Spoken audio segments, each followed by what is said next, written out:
मेरे प्रिय मित्रों, आइए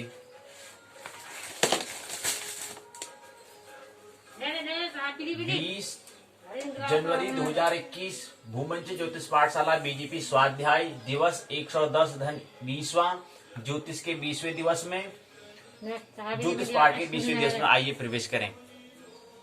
सर्वप्रथम सूर्योदय 7:06 में, अस्त होगा 17:40 में। करीब करीब 32 मिनट हो चुके हैं। सूर्योदय को आइए प्रणाम करें, अभिवादन करें।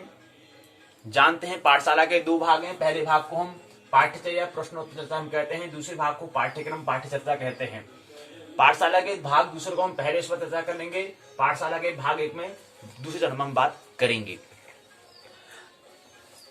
जो पाठशाला का भाग 2 है, उत्तराखंड मुक्त विश्वविद्यालय हल्द्वानी के स्नातक द्वितीय वर्ष की हम बात कर रहे हैं। पाठ्यक्रम जो उनका जो सिलेबस है उसके द्वारा जो विषय ज्योतिष है उसकी पाठ पर हम चर्चा कर रहे हैं।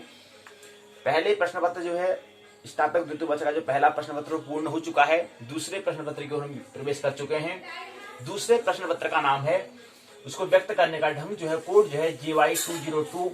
उस पुस्तक का शीर्षक है मुहूर्त विचार। इसके अंतर्गत आज हम द्वितीय खंड में प्रवेश करेंगे। द्वितीय खंड का नाम है संस्कार मुहूर्त। संस्कार को हम समझने का प्रयास आज की पाठशाला में करेंगे। इसके अंतर्गत आने वाली जो पहली इकाई है, दूसरी इकाई है, उस पर हम चर्चा करेंगे। पहली इकाई का नाम है संस्कार परिचय। संस्कार से हम इंट्रोडक्शन होंगे, परिचय होंगे कि इसका मतलब क्या होता है। उसके बाद 16 संस्कार यानी कि 16 संस्कार होते हैं, उसको समझने का हम प्रयास करेंगे। तो पहले संस्कार क्या है कि जो खंड हम दूसरा कह रहे हैं वो संस्कार, पीछे मुहूर्त लिखा हुआ है। मुहूर्त का मतलब क्या था? मुहूर्त का मतलब कहा कि ऐसे समयावधि जो 48 मिनट तक रहे उसको हम कहते हैं मुहूर्त। जो 48 मिनट के समय की जो अवधि है, ऐसे समय अवधि को हम मुहूर्त हम कहते हैं। ऐसे संस्कार मुहूर्त होता है। अब संस्कार का मतलब क्या होता है वो हम इकाई पहले में करेंगे, उसको समझेंगे। एक संस्कार का मतलब क्या है। उसके बाद द्वितीय इकाई में जो 16 संस्कार कहे हैं वो किस आधार पर उन्होंने संस्कार कहा, उनको हम समझने का प्रयास दूसरी इकाई में करेंगे। जिस द्वितीय इकाई का नाम है 16 संस्कार। तो द्वितीय इकाई का नाम 16 संस्कार दिया है कि इसको हम जो पूरे जो 16 संस्कार उसको समझने का हम प्रयास करेंगे। उससे पहले इकाई 1 में संस्कार परिचय में इकाई की जो रूपरेखा है, स्ट्रक्चर है, संरचना, उसको देख लें। पहले चरण में प्रस्तावना, दूसरे चरण में उद्देश्य, तीसरे चरण में संस्कार परिचय। इसके अंतर्गत आने वाले 4 भाग होंगे। जो दूसरा भाग है उसके पुनः 5 भाग होंगे, 5 चरण होंगे। तीसरे के भी पुनः 2 चरण होंगे। चौथे का कोई चरण नहीं है। पहले और चौथे का कोई चरण नहीं है, केवल भाग है। इसके बाद हम चौथे चरण में प्रवेश करेंगे। चौथे चरण का नाम है बोध प्रश्न। 5 बोध प्रश्न होंगे जो हमने कहा था कि सत्र कार्य में पूछा जाएगा। तो ये जो 5 जो बोध प्रश्न आ रहे हैं, जो यहाँ पर 5 प्रश्न दिए जा रहे हैं, और हमने कहा था कि हमें 20 प्रश्न हमसे पूछे जाएंगे, इसमें 100 प्रश्न हमें तैयार करने हैं। तो यही करना है कि जो 20 इकाइयां हैं, 20 में से 5-5 प्रश्न हमें छोटे छोटे तैयार करने हैं, जो आगे फिर सत्र कार्य में वहां पर हमें विकल्प दिए जाएंगे। तो वहां पर जो हम 100 प्रश्न तैयार किए होंगे तो वहां से कोई ना कोई 20 प्रश्न हमारे उसमें से आ जाएंगे, अगर हम 100 प्रश्न को अगर अच्छे से हम तैयार करते हैं। तो वही है, यहाँ पर बोध प्रश्न 5 दिए गए हैं। पहले इसको समझने का समय होगा तो छोटे छोटे प्रश्न और हम भी बना सकते हैं। तो हमें 100 प्रश्न का ध्यान रखना है। बोध प्रश्न जो है इसको भी हमें समझना है। यहाँ से 5 प्रश्न हमें तैयार करने हैं, क्योंकि अब हम द्वितीय जो हमारा सेमीफाइनल मैच होगा वहां पर हम यही हमें संक्षिप्त को करना है। तो और संक्षिप्त करेंगे। और हमें अब यहाँ पर हमें 33 दिन का समय मिल रहा है, तो वहां पर हमें और कम दिन मिलेगा। फिर अगले वाले फिर और कम दिन मिलेगा, तो दोनों का कम हमें समय मिलेगा। तो कम समय में हमें पूरा पाठ्यक्रम को कैसे पूर्ण करना है उसके बारे में हमें अभी से संक्षिप्त करना होगा। तो ये बोध प्रश्न वो सत्र कार्य में पूछे जाएंगे। तो इस बोध प्रश्न को हमें तैयार करना है। और हमने कहा था कि लघु और दीर्घ, हमने अति लघु में ये आ जाएगा। लघु में हमें 28 प्रश्न तैयार करने हैं और दीर्घ में 22 प्रश्न तैयार करने हैं। इस तरह से हमने कहा था कि 150 प्रश्न हमें तैयार करने हैं स्नातक द्वितीय वर्ष में। इसी तरह प्रत्येक विषय में हमें करना है, प्रत्येक प्रश्न पत्र में, प्रत्येक विषय में। यानी कि जो हमारा अभी ज्योतिष विषय है, ज्योतिष विषय के दोनों प्रश्न पत्र में, चाहे वो जातक शास्त्र फलादिक सिद्धांत नामक जो पहला प्रश्न पत्र हो 201 हो, चाहे GY 202 हो, मुहूर्त विचार हो, इसके अंदर हमें भी जो नियम यहाँ पर है वही नियम, फिर वही हमारा विषय संस्कृत साहित्य में भी वही नियम लागू फिर मनोविज्ञान पर। मनोविज्ञान के दोनों प्रश्न पत्र और संस्कृत साहित्य के भी दोनों प्रश्न पत्र में लागू होता है। तो ये इकाई की संरचना, तो बोध प्रश्न भी यही तैयार करना है। 5वें चरण में सारांश, 6ठे में पारभाषिक शब्दावली, 4 शब्द दिए होंगे उसको परिभाषा करने का प्रयास। सातवें में निबंधात्मक प्रश्न होंगे, सवाल होंगे, 2 सवालों को लेंगे। इन 2 सवालों से आप क्या करेंगे, इकाई को विराम दे देंगे। फिर द्वितीय इकाई में प्रवेश करेंगे। द्वितीय इकाई के पहले चरण में प्रस्तावना, दूसरे चरण में उद्देश्य, तीसरे चरण में षोडश संस्कार। तो षोडश संस्कार के 2 भाग में समझने का प्रयास करेंगे। पहले तो हम परिचय होंगे कि षोडश संस्कार होता क्या है, जो हम यहाँ पर पहले इकाई में भी हो रहे हैं, लेकिन फिर भी षोडश संस्कार को एक साथ समझने का प्रयास करेंगे कि षोडश संस्कार है क्या। आखिर यहाँ तो संस्कार परिचय, संस्कार क्या है, यहाँ पर 16 संस्कार को परिचय होने का प्रयास, उनके नाम को दूसरे भाग में, दूसरे चरण में नाम को समझने का प्रयास करेंगे। पहले क्रम में आता है गर्भाधान, दूसरे क्रम में आता है पुंसवन, तीसरे में आता है सीमोन्नयन, चौथे में आता है जातकर्म, पांचवें में आता है नामकरण, छठे में आता है निष्क्रमण, सातवें में आता है अन्नप्राशन, आठवें में आता है चूड़ाकरण, नौवें में आता है कर्णवेद, 10वें में आता है विद्यारंभ, 11वें में आता है उपनयन, 12वें में आता है वेदारंभ, 13वें में आता है केशांत, 14वें नंबर में आता है समावर्तन, 15वें नंबर में आता है विवाह, 16 नंबर में आता है अंत्येष्टि। ये क्या है, 16 संस्कार यहाँ पर दिए गए हैं। उसके बाद चौथे चरण में जो चौथा चरण आएगा उसमें बोध प्रश्न लेंगे। 5 बोध प्रश्न होंगे, वही हम जो कह रहे हैं सत्य हमें तैयार करना है। प्रति यूनिट में, प्रति इकाई में हमें क्या करना है, 5 प्रश्न हमें तैयार करने हैं। तो 5 प्रश्न यहाँ तैयार करेंगे, 5 प्रश्न यहाँ तैयार करेंगे, तो ऐसे 20 25 100 प्रश्न में तैयार हो जाएंगे। तो पुनः यह दूसरी इकाई जो है षोडश संस्कार के अंदर जो बोध प्रश्न है वो सत्य कार्य के प्रश्न में तैयार करने हैं। तो 5 प्रश्न ये होंगे। उसके बाद 5वें चरण में सारांश, छठे चरण में पारंपरिक शब्दावली, 2 2 4 2 6 2 8 2 10 शब्द दिए होंगे, इसको परिभाषित करने का प्रयास। 7वें निबंधात्मक प्रश्न होंगे, 2 निबंधात्मक प्रश्नों को लेने का प्रयास करेंगे। उससे पहले एक बात महत्वपूर्ण समझ लें, पाठ्यक्रम की ओर हम यात्रा करें। जीवन में 3 सत्य हैं और उसमें भी जो एकमात्र सत्य है वो है प्रेम। अब सत्य क्या लगता है कि जन्म होने से हम सोचते हैं कि जन्म भी क्या है, सत्य है, ये भी क्या है, पूर्णतः सत्य नहीं है। दूसरा लगता है मृत्यु, ये मृत्यु भी पूर्णतः सत्य नहीं है, क्योंकि हमने कहा था कि ज्योतिष के 3 हिस्से होते हैं, 3 भाग होते हैं। पहले में अनिवार्य होता है, दूसरे में अर्ध अनिवार्य होता है, तीसरे में गैर अनिवार्य होता है। तो जन्म मृत्यु भी क्या है, ज्योतिष के दूसरे हिस्सा था अर्ध अनिवार्य, सेमी एसेंशियल की जगत की बात होती है। तो ये भी पूर्ण बात नहीं है। जन्म और मृत्यु भी क्या है, पूर्ण बात नहीं है, आधी बात है सच, आधी बात असत। इसलिए भासता है, हमें लगता है कि ऐसा होगा, लेकिन होता नहीं है, भी सत्य नहीं है। जन्म और मृत्यु के बीच में, जीवन के 3 सत्य में जन्म और मृत्यु जो है ये हमें भासते हैं, हमें लगते हैं कि हम होते हैं, लेकिन वास्तव में सत्य नहीं होते हैं, शाश्वत नहीं होते हैं। प्रेम है एकमात्र शाश्वत सत्य या सनातन एकमात्र सत्य जो है वो है प्रेम, प्रेम की आंखें। तो प्रेम का एक अनुभव हमें मिल जाए, अनुभूति मिल जाए, उसका फीलिंग हमें मिल जाए, उसकी अनुभूति जो उसको जो प्रेम जो हमें उपलब्धि करनी होती है, अचीवमेंट करना होता है, उसका उपलब्धि हमें हो जाए, तो हमारा जीवन से हम मुलाकात, जीवन का जो एकमात्र सत्य अर्थात हमें सत्य से मुलाकात हो गई है। तो जन्म मृत्यु में भी क्या है, अनिवार्य अर्ध अनिवार्य की बात होती है। अनिवार्य क्या है, प्रेम है, शाश्वत एकमात्र सत्य, सनातन एकमात्र सत्य क्या है, प्रेम है। अब हमने कहा प्रेम भी कह रहा है, प्रेम कौन सा कह रहे हैं। अब प्रेम भी दृष्टि के आधार पर होगा, ये हमें ख्याल नहीं। पहली दृष्टि प्रेम में गिरना होगा, फॉलोइंग लव, उस प्रेम की बात हम नहीं कर रहे हैं। दूसरा है प्रेम में होना, बीइंग लव, इसकी भी बात नहीं कर रहे हैं। तीसरे में प्रेम ही होना, प्रेम हो जाना, लव, इनका तो सवाल ही नहीं, बीइंग लव हो जाना मतलब होना बस। और इसी जब प्रेम में होना होता है तो यहीं से हमें क्या आता है, आराधना आता है, यहीं से अर्चना की, यहीं से प्रार्थना की, यहीं से जब प्रेम में होते हैं तो यहीं से हमारा जो कृत्य निकलती है, जो हमारे शब्द निकलते हैं वो प्रार्थना बन जाते हैं, उसी का नाम प्रार्थना है। इस स्थिति तक हम पहुंच जाते हैं। प्रेम क्या है, अचीवमेंट है, उपलब्धि है, कुछ एक ऐसी दशा है वहां पर हम जो हमें उस अनुभूति का हमें कुछ अनुभव हो जाए, एक अंतर दशा में कुछ घटना, कुछ उपलब्धि हो जाए। वो घटना कैसे होगी, हो सकता है कोई दूसरा माध्यम बना हो, माध्यम बन सकता है, और माध्यम बनता है तो अधिकतर लोग प्रेम में गिरना ही हो जाते हैं, फॉलोइंग लव में रह जाते हैं। और दूसरा प्रेम में होना, कोई बिरला एक बुद्धत्व को प्राप्त व्यक्ति वो होता है प्रेम में होना। और उसके बाद बुद्धत्व के बाद भी कोई करोड़ों में एक बिरला होता है जो प्रेम ही हो जाता है, प्रेम होना, प्रेम में ही होना, प्रेम में ही होना, पूरे सौंदर्य को, उसमें कोई भी पूरा अस्तित्व की वो बात करता है, पूरे ब्रह्मांड में प्रेम होना, प्रेम ही दिखना, उसको प्रेम ही हो जाना। तो प्रेम होगा तो चाहे वो फिर पत्थर हो, चाहे पेड़ हो, पशु पक्षी हो, नदी हो, आकाश हो, तारे हो, ग्रह हो, कोई भी हो, क्योंकि प्रेम हो चुका है। तो तीसरी की हम बात कर रहे हैं। तो यहीं से क्या है, आराधना, उपासना, अर्चना, प्रार्थना का जन्म होता है। तो यहाँ से जब जो हम कोई बातें करते हैं तो ऐसी बात को, ऐसे शब्दों को हम प्रार्थना कहते हैं। ऐसे जो वचन होंगे उस वचन को प्रार्थना कहते हैं, प्रेयर कहते हैं। तो प्रेम क्या है और परमात्मा क्या है, एक दूसरे के पर्यायवाची हैं। प्रेम को या परमात्मा को बात एक ही है, वही हमने बात की। तो परमात्मा प्रेम क्या है, एक दूसरे के पर्यायवाची हैं, ये बात है। आइए आप इसको जो हमने कह रहे हैं कि संस्कार परिचय और छोटा संस्कार नाम जो 2 इकाई हैं, दूसरे खंड में हम प्रवेश कर रहे हैं। संस्कार मुहूर्त। मुहूर्त को हमने कल इससे पहले इकाई में हमने समझा कि मुहूर्त मतलब क्या होता है, समय का एक छोटा हिस्सा, ऐसा समय का हिस्सा जो 48 मिनट समयावधि का हो, उसको मुहूर्त कहते हैं। अब 48 मिनट क्यों होता है, इस पर थोड़ा विचार हमें करना चाहिए कि हम कह रहे हैं कि 48 मिनट का जो समयावधि है उसको हम क्या कहते हैं, मुहूर्त कहते हैं।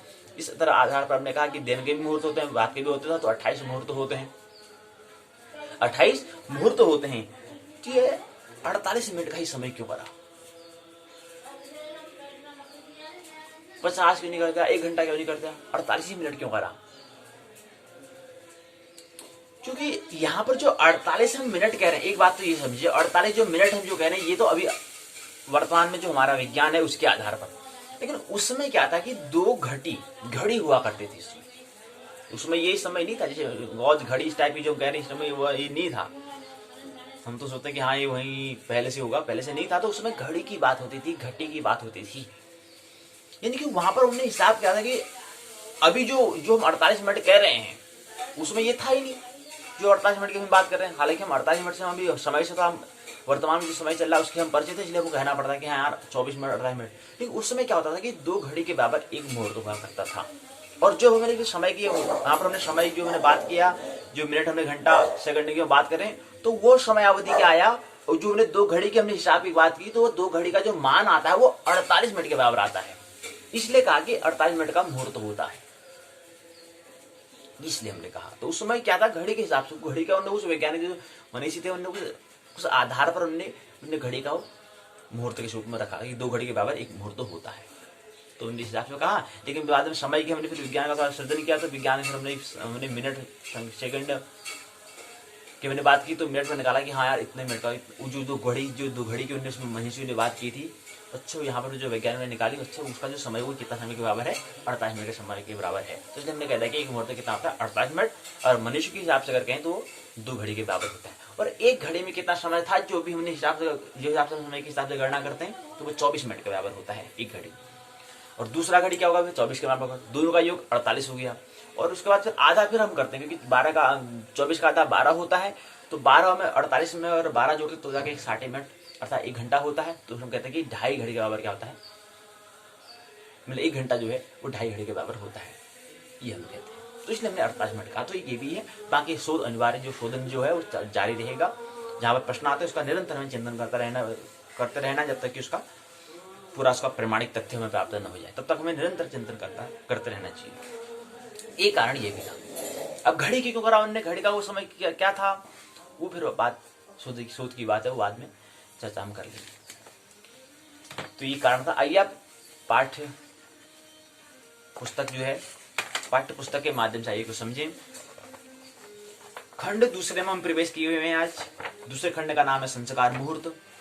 तो मुहूर्त हमने कहा, इसके अंदर संस्कार। अब संस्कार शब्द का मतलब क्या होता है, पहले तो महत्वपूर्ण ये बात समझनी है। तो दूसरे खंड का नाम है संस्कार मुहूर्त। इसमें हम संस्कार का मतलब क्या होता है उसको हम समझेंगे। इससे पहले इसकी रूपरेखा, इकाई की जो रूपरेखा उसको समझ लें। इकाई की रूपरेखा है, संरचना है, प्रस्तावना, उद्देश्य, संसाधनों का संस्कार जो है परिचय होने का प्रयास। संस्कार का परिभाषा क्या होती है, डेफिनेशन क्या होती है, उसका स्वरूप, उसका नेचर क्या होता है। बोध प्रश्न होंगे जो हमें सत्र कार्य में पूछे जाएंगे। ये 5 प्रश्न हम यहाँ से भी तैयार करना प्रारंभ कर देना है। फिर संस्कार का महत्व, इंपोर्टेंस क्या होता है जीवन में। सारांश में इकाई की सारांश में जो पूरा पाठ होगा उसका सारांश दिया होगा। फिर परिभाषित शब्दावली होगी। फिर बोध प्रश्न के उत्तर दिए होंगे, जो यहाँ पर बोध प्रश्न पूछे इसके उत्तर यहाँ पर पीछे दिए हुए होंगे। संदर्भ ग्रंथ, तो ये ग्रंथ है, इससे इस प्रकरण को, इस विषय को, इस टॉपिक को और अच्छा आप तैयार कर सकते हैं। इसलिए ग्रंथ कुछ दिए गए हैं, उस ग्रंथ में इसके बारे में और विस्तार से बताया गया है। उसके बाद निबंधात्मक प्रश्न होंगे। आइए आप समझे। प्रस्ताव नाम है संस्कार से हम समझे। संस्कार मतलब क्या है, ज्योतिष के हमने कहा 3 स्कंद होते हैं। सिद्धांत कहो या तंत्र कहो, दूसरा कहो संहिता, तीसरा कहो जातक होरा या फलित ज्योतिष कहे। तो 3 हिस्से होते हैं। इसमें एक महत्वपूर्ण ये विषय होता है, प्रकरण होता है, टॉपिक होता है, भारतीय सनातन धर्म की संस्कृति संस्कारों पर ही आधारित है। हमारे जो ऋषि मुनियों ने मानव जीवन को पवित्र और मर्यादित बनाने के लिए संस्कारों का आविष्कार किया। अभी बात ख्याल में नहीं आ रही होगी, क्यों? क्योंकि कहाँ अभी की सभ्यता और कहाँ पहले की सभ्यता, कहाँ पहले की संस्कृति और कहाँ अभी की संस्कृति, कहाँ अभी वर्तमान, कहाँ पहले पास्ट, अतीत की बात। अतीत की बात को हमें समझना है, तो संस्कार कहने से, शब्द कहने से मतलब नहीं होगा, समझ में नहीं आएगी बात। उस स्थिति को जब तक हम समझ नहीं लें तब तक वो बात ख्याल में नहीं आ सकती। तो स्थिति कैसी रही थी, मतलब उस जब हम कह रहे हैं, समझो कि उदाहरण के लिए आज से 50-60 हजार या 5,000 वर्ष पहले की बात हो रही है। समझो कि 5,000 हम बात कर रहे हैं, 5,000 या 90,000, क्योंकि ज्योतिष का आविष्कार कम से कम 90 वर्ष हम कह रहे हैं, 90,000 कह रहे हैं, 90,000 वर्ष पहले की बात हो रही है। अब 90,000 पहले वर्ष की संस्कृति कैसी होगी, सभ्यता कैसे होगा, कल्चर कैसा होगा, उसमें स्थिति कैसी होगी और अभी की स्थिति कैसी है, खुद देख लें। 20 मिनट में कितना परिवर्तन हो जाता है, तो उस समय की कैसी स्थिति रही होगी। तो उस समय संस्कार जो कह रहे थे, उस संस्कार को हमें पहले उस स्थिति को समझना होगा, उस सिचुएशन, उसकी दशा उसमें कैसी थी।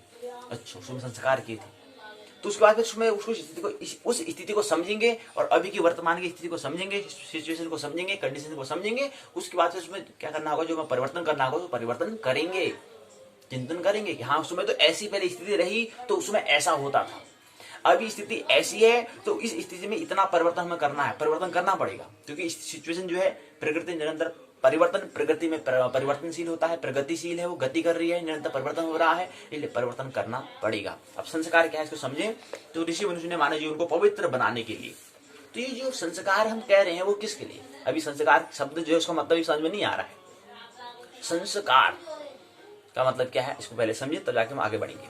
उससे पहले कुछ प्रस्तावना है, इसको समझ लें, क्या पता यहीं से बन जाए संस्कार का जो शब्द उसका मतलब हमें समझ में आ जाए। जब तक समझ में नहीं आएगा तब तक हम पढ़ेंगे, इस बात जैसे समझ में आ जाएगा उसके बाद बात संस्कार बात समझ में आ जाएगी, फिर आगे प्रसंग में बढ़ना प्रारंभ कर देंगे। जब तक समझ में नहीं आएगी तब हम आगे इसको समझेंगे पहले।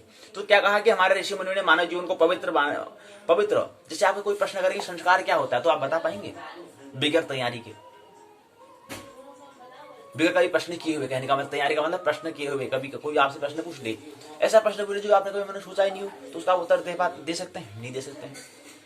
तो पहले उसकी स्थिति तक हमें पहुंचना, कभी हमें सवाल आना चाहिए, हाँ यार संस्कार क्या चीज होता है, क्या जैसा होता होगा ये, उसके बारे में तो कोई प्रश्न उससे पूछेगा तो हम उसको उत्तर दे सकते हैं। वैसे यहाँ पर स्थिति हो रही है। तो ऋषि मुनि ने हमारे जीवन को पवित्र और मर्यादित बनाने के लिए संस्कार का आविष्कार किया। धार्मिक ही नहीं, वैज्ञानिक दृष्टि से भी इन संस्कारों का हमारे जीवन में विशेष महत्व है। भारतीय संस्कृति मानता है इन संस्कारों का महत्वपूर्ण योगदान है। मानव जीवन को विशुद्ध और उन्नत बनाने के उद्देश्य से प्राचीन आचार्यों द्वारा संचालित व्यवस्था का नाम संस्कार है।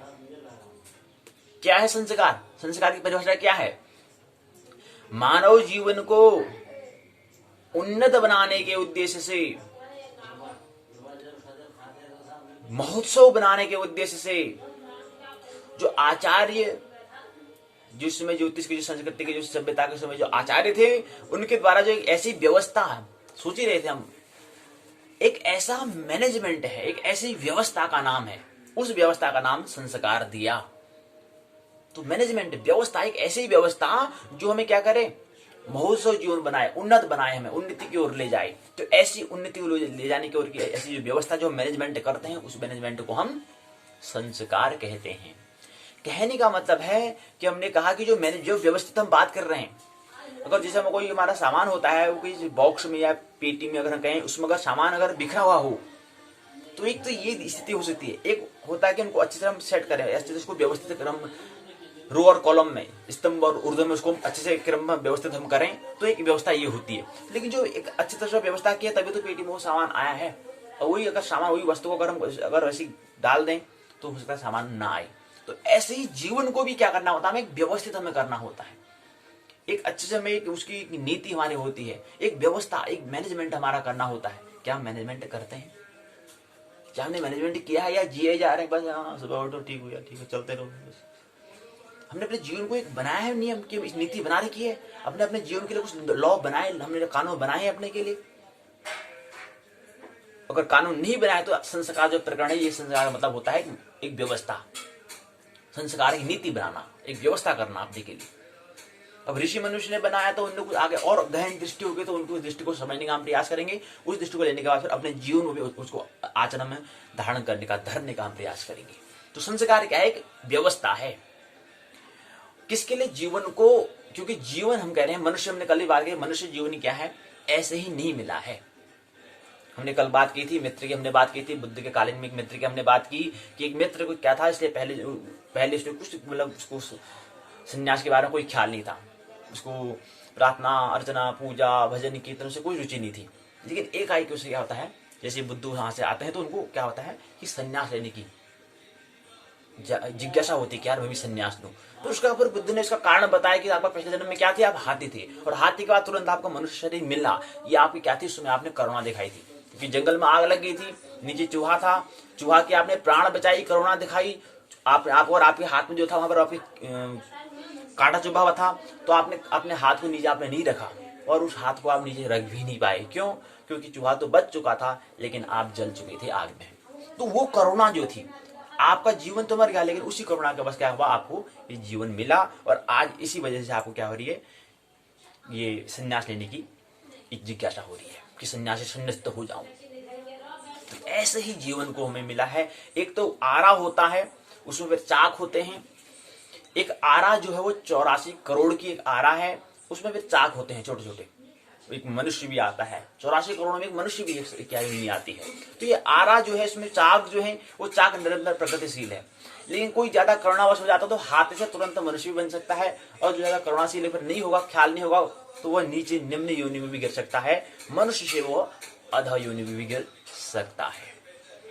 और मनुष्य मिला तो फिर आगे ऊर्ध्व में यात्रा करनी है, उसी को ख्याल रखने के लिए संस्कारों का आविष्कार हुआ। तो संस्कार क्या है? एक ऐसी व्यवस्था है, एक ऐसा मैनेजमेंट है जो हमारे उन्नति के लिए, जो हमें विकसित करने के लिए, जो हमारा मनुष्य, जो हमारा बुद्धत्व, जो हमारा जो जिसको हमें लेना है, जो हमारा परम शिखर जो है, उस शिखर तक पहुंचने की एक व्यवस्था, उस शिखर तक पहुंचने के लिए जो हमारा मंजिल है, बीच में बहुत सारे पड़ाव आएंगे, तो पड़ावों को मंजिल नहीं समझना है। तो इसी चीज को ध्यान में रखते हुए उसमें व्यवस्था की गई, उन्नत बनाने के लिए, उन्नति करने के लिए, विकास विकसित होने के लिए। ऐसी व्यवस्था का नाम उन्होंने क्या कहा? संस्कार कहा। संस्कार उसको हमने कहा। कहते नहीं यार इसके क्या संस्कार होंगे, यार घर में क्या संस्कार मिले हैं, अच्छा ठीक है। तो उसको किसी के व्यक्तित्व में उसको संस्कार से भी हम दे सकते हैं कि उसको प्लस कैसे संस्कार दिए गए हैं। मतलब कैसे संस्कार, मतलब कैसे उसको जीवन को जीने के लिए संस्कार देगा। मतलब क्या होता है संस्कार देने का? मतलब होता है कि आगे ये जीवन के लिए इसने कुछ नियम, कुछ सिद्धांत, कुछ नीति कुछ है नहीं, या खाली केवल बस जो जहां पर जो माना है वहां पर बोल दिया। कुछ नीति है नहीं, कुछ नियम, कुछ मर्यादा है नहीं है, कुछ व्यवस्था है नहीं है, तो हमें संस्कार से हमें दिखाई देता है। इससे पहले मैंने मुहूर्त की बात की, तिथि की बात की, वार की बात की, योग की बात की, करण की बात की, और करण के अंदर जो हमने भद्रा जो विष्टि हमने बात की, उसकी हमने बात की। कल की हमने बात की थी पंचांग। मैंने कहा था कि इससे पहले जो खंड में थे, जो 3 खंड जो थे, पहले में हमने जो पहला खंड हमारा मुहूर्त स्कंद में, पहले मुहूर्त से हम परिचय हुए। दूसरे इकाई में हमने देखा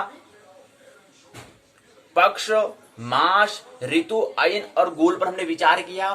दूसरी इकाई में पहले स्कंद में मुहूर्त जो स्कंद बता रहे हैं, उसमें जो पहला खंड जो है, उसके बाद तीसरी, चौथी और पांचवी में हमने पंचांग को समझा। क्रम से हमने पहले तीसरी इकाई में तिथिवार को, चौथी इकाई में हमने नक्षत्र को समझा, पांचवें में हमने योग और कणों को समझा।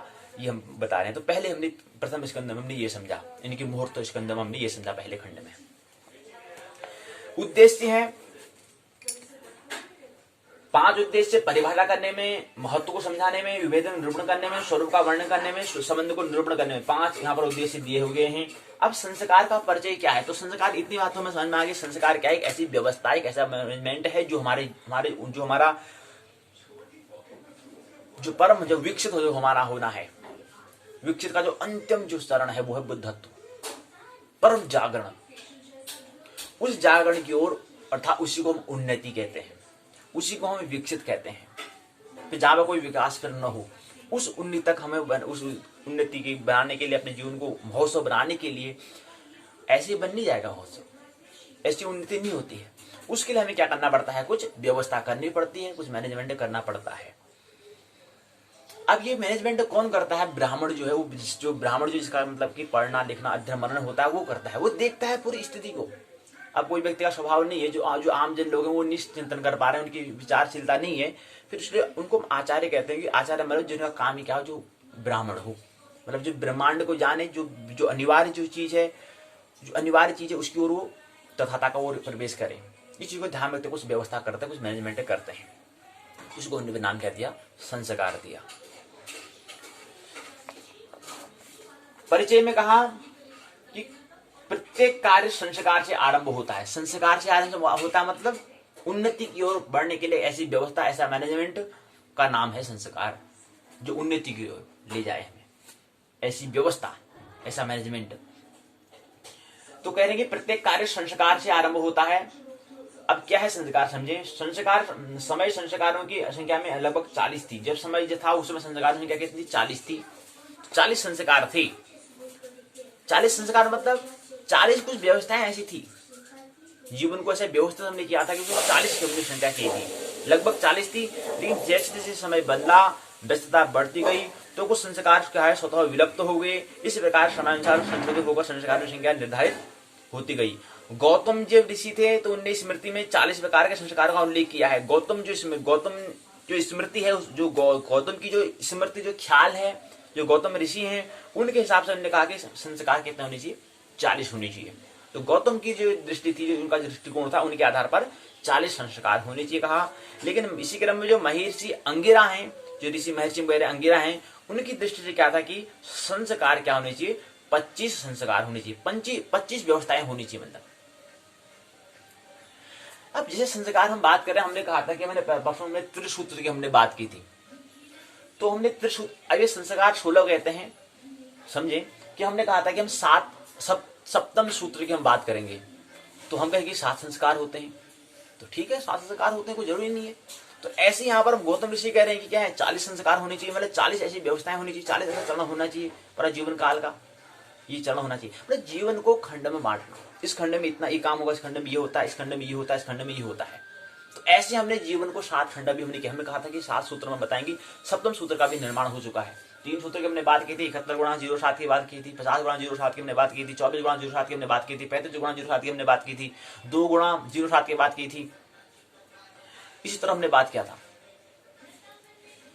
4 गुणा 07 की बात की थी।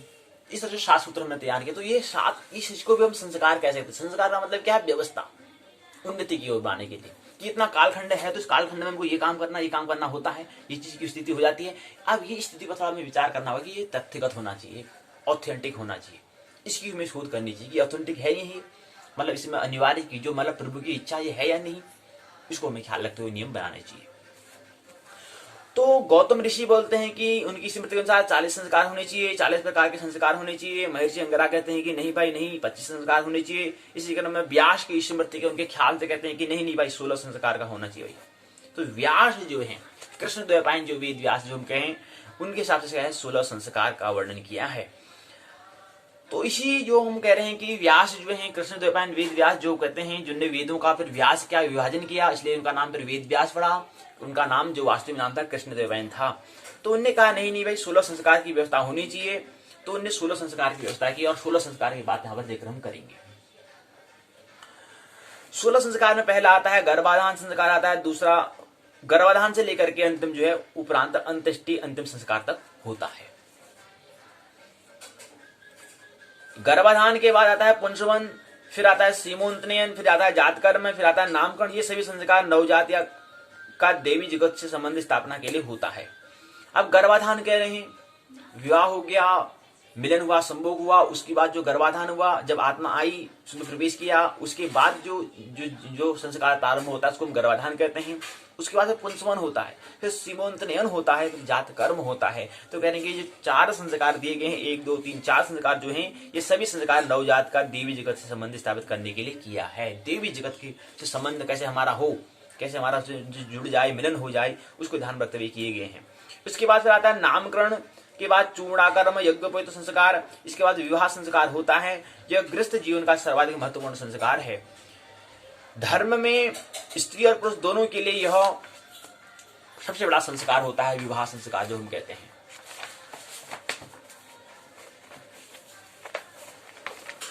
जो जन्म जन्मांतर का होता है। विभिन्न धर्म ग्रंथों में संस्कार में क्रम में थोड़ा बहुत अंतर भी है। प्रचलित संस्कार को क्रम में बताते हैं कि गर्भाधान पहला, दूसरा पुंसवन, तीसरा सीमंतन, चौथा जातकर्म, पांचवा नामकरण, छठा निष्क्रमण, सातवां अनुप्राशन, आठवां चूड़ाकर्म, नौवां विद्यारंभ, 10वां कर्णवेद, 11वां यज्ञ पवित्र, 12वां वेदारंभ, 13वां केशांत, 14वां समावर्तन, 15वां विवाह, 16वां अंत्येष्टि, ये माही दिए गए हैं। अब गर्भाधान से विद्या तक के संस्कार को गर्भ संस्कार भी हम कहते हैं। कह रहे कि गर्भाधान से लेकर के विद्यारंभ तक संस्कार, अर्थात गर्भाधान का मतलब गर्भाधान आएगा, उसके बाद पुंसवन आएगा, सीमंतन आएगा, जातकर्म आएगा, नामकरण आएगा, निष्क्रमण आएगा, अन्नप्राशन आएगा, चूड़ाकर्म आएगा, विद्यारंभ आएगा। तो यहाँ तक के संस्कार को हम कहते हैं गर्भ संस्कार हम कहते हैं। अर्थात 1 2 3 4 5 6 7 8 9 संस्कार को हम कहते हैं गर्भ संस्कार भी हम कहते हैं। इनमें पहले 3 जो है गर्भाधान हो गया, पुंसवन हो गया, सीमंतन हो गया, को अंतर्गर्भ संस्कार भी हम कहते हैं, क्योंकि वो गर्भ के अंतर ही जो गर्भ के जो है जो माँ है, जो स्त्री है, उसके अंदर जो गर्भ में ही तीनों संस्कार हो जाते हैं। इसलिए हमने अंतः कहा, अंत हमारा अंदर गर्भ में ही जो हो जाए, ऐसे संस्कार को हमने अंतर्गर्भ संस्कार कहा। इसके बाद जो 6 संस्कार को हमने बहिर्गर्भ संस्कार कहा, क्योंकि गर्भ के बाहर आने के बाद संस्कार होते हैं। अब जो हम कह रहे हैं कि 3 गर्भाधान होने, एक तो गर्भाधान हो गया, एक पुंसवन हो गया, एक हो गया सीमंतन। 3 संस्कार अंतर्गर्भ संस्कार हैं और 6 संस्कार बहिर्गर्भ संस्कार हैं। 6 कौन कौन से हैं? गर्भाधान, पुंसवन, सीमंतन, जात कर्म, नामकरण, निष्क्रमण, अन्नप्राशन और विद्यारंभ। ये 6 कर्म, 6 क्या है? बहिर्गर्भ हैं। और जबकि हमने इन 3 सभी को क्या कहा था? 3 और 6 9 को क्या, 9 संस्कार को हमने क्या कहा था? ये गर्भ संस्कार हैं। तो गर्भाधान से विद्यारंभ तक 9 संस्कार होते हैं, इनको गर्भ संस्कार कहा। फिर गर्भ संस्कार को हमने 2 भागों में बांटा, एक को अंतर्गर्भ, एक को बहिर्गर्भ कहा, जिसमें 3 जो संस्कार हैं गर्भाधान, पुंसवन, सीमंतन, उनको अंतर्गर्भ संस्कार कहा। 6 संस्कार को हमने बहिर्गर्भ कहा। 6 में कौन कौन से आते हैं? जात कर्म, नामकरण, निष्क्रमण, अन्नप्राशन, चूड़ाकर्म और विद्यारंभ। इस तरह से हमने बात की। तो गर्भ संस्कार को दोषमार्जन या शोधक संस्कार भी हम कहते हैं। दोषमार्जन संस्कार का तात्पर्य होता है कि शिशु के पूर्व जन्मों से आए हुए धर्म और कर्म में संबंधित दोषों तथा गर्भ में आई विकृतियों के मार्जन के लिए किया जाने वाला संस्कार, किया जाने वाला शुद्धिकरण। बाद वाले 6 संस्कार का गुणाधान संस्कार हम कहते हैं। गुणाधान हम संस्कार कह रहे हैं। दोष मार्जन के बाद मनुष्य के सुप्त गुणों की अभिवृद्धि के लिए संस्कार किए जाते हैं। हमारे वंशियों ने हमें सुसंस्कृत और सामाजिक बनाने के लिए अपने अन्य अथक प्रयासों, शोधों के बल पर संस्कार स्थापित किए। संस्कारों के कारण भारतीय संस्कृति अद्वितीय है। हालांकि कुछ वर्षों में आबाधापी की जिंदगी और अति व्यस्तता के कारण सनातन धर्मावलंबी अब इन मूल्यों को बताने लगे हैं। इसके परिणाम भी चारित्रिक गिरावट, संवेदनहीनता, असामाजिकता, गुरुजनों की अवज्ञा, अनुशासनहीनता के रूप में हमारे सामने आने लगे हैं। समय के अनुसार बदलाव जरूरी है, लेकिन हमारे मनुष्य द्वारा स्थापित मूलभूत सिद्धांतों की उपेक्षा करना कभी श्रेयस्कर नहीं हो सकता। जब जब मानव द्वारा उनके मूल सिद्धांतों की उपेक्षा की जाती है, तब तक परिणाम भयंकर और विनाशकारी होता है। इतिहास में हमें प्राप्त होता है। अतः अपनी मूल संस्कृति और संस्कार को त्याग मानव को कभी भी नहीं करना चाहिए। संस्कार और संस्कृति को मानव को कभी त्याग नहीं करना चाहिए। क्या मतलब है इसका? संस्कृति और संस्कार का मतलब होता है कि जीवन जो उसमें जो स्थिति में सुख दुख सब होंगे, लेकिन संस्कृति का मतलब होता है कि ऐसा चीज, ऐसा कल्चर, ऐसा चीज होगा, ऐसी घटनाएं होंगी, ऐसा कृत्य होते होंगे जो हमें महोत्सव की ओर हमें ले जाते होंगे, जीवन को आनंदमय बनाते होंगे। उसको हम कहते हैं संस्कृति, उसको कहते हैं कल्चर। चाहे फिर गाना हो, नृत्य हो, कुछ भी हो, वो उसको हम संस्कृति कहते हैं, उसको हम कल्चर कहते हैं। तो संस्कृति और संस्कार को हमें त्याग नहीं करना है। क्यों?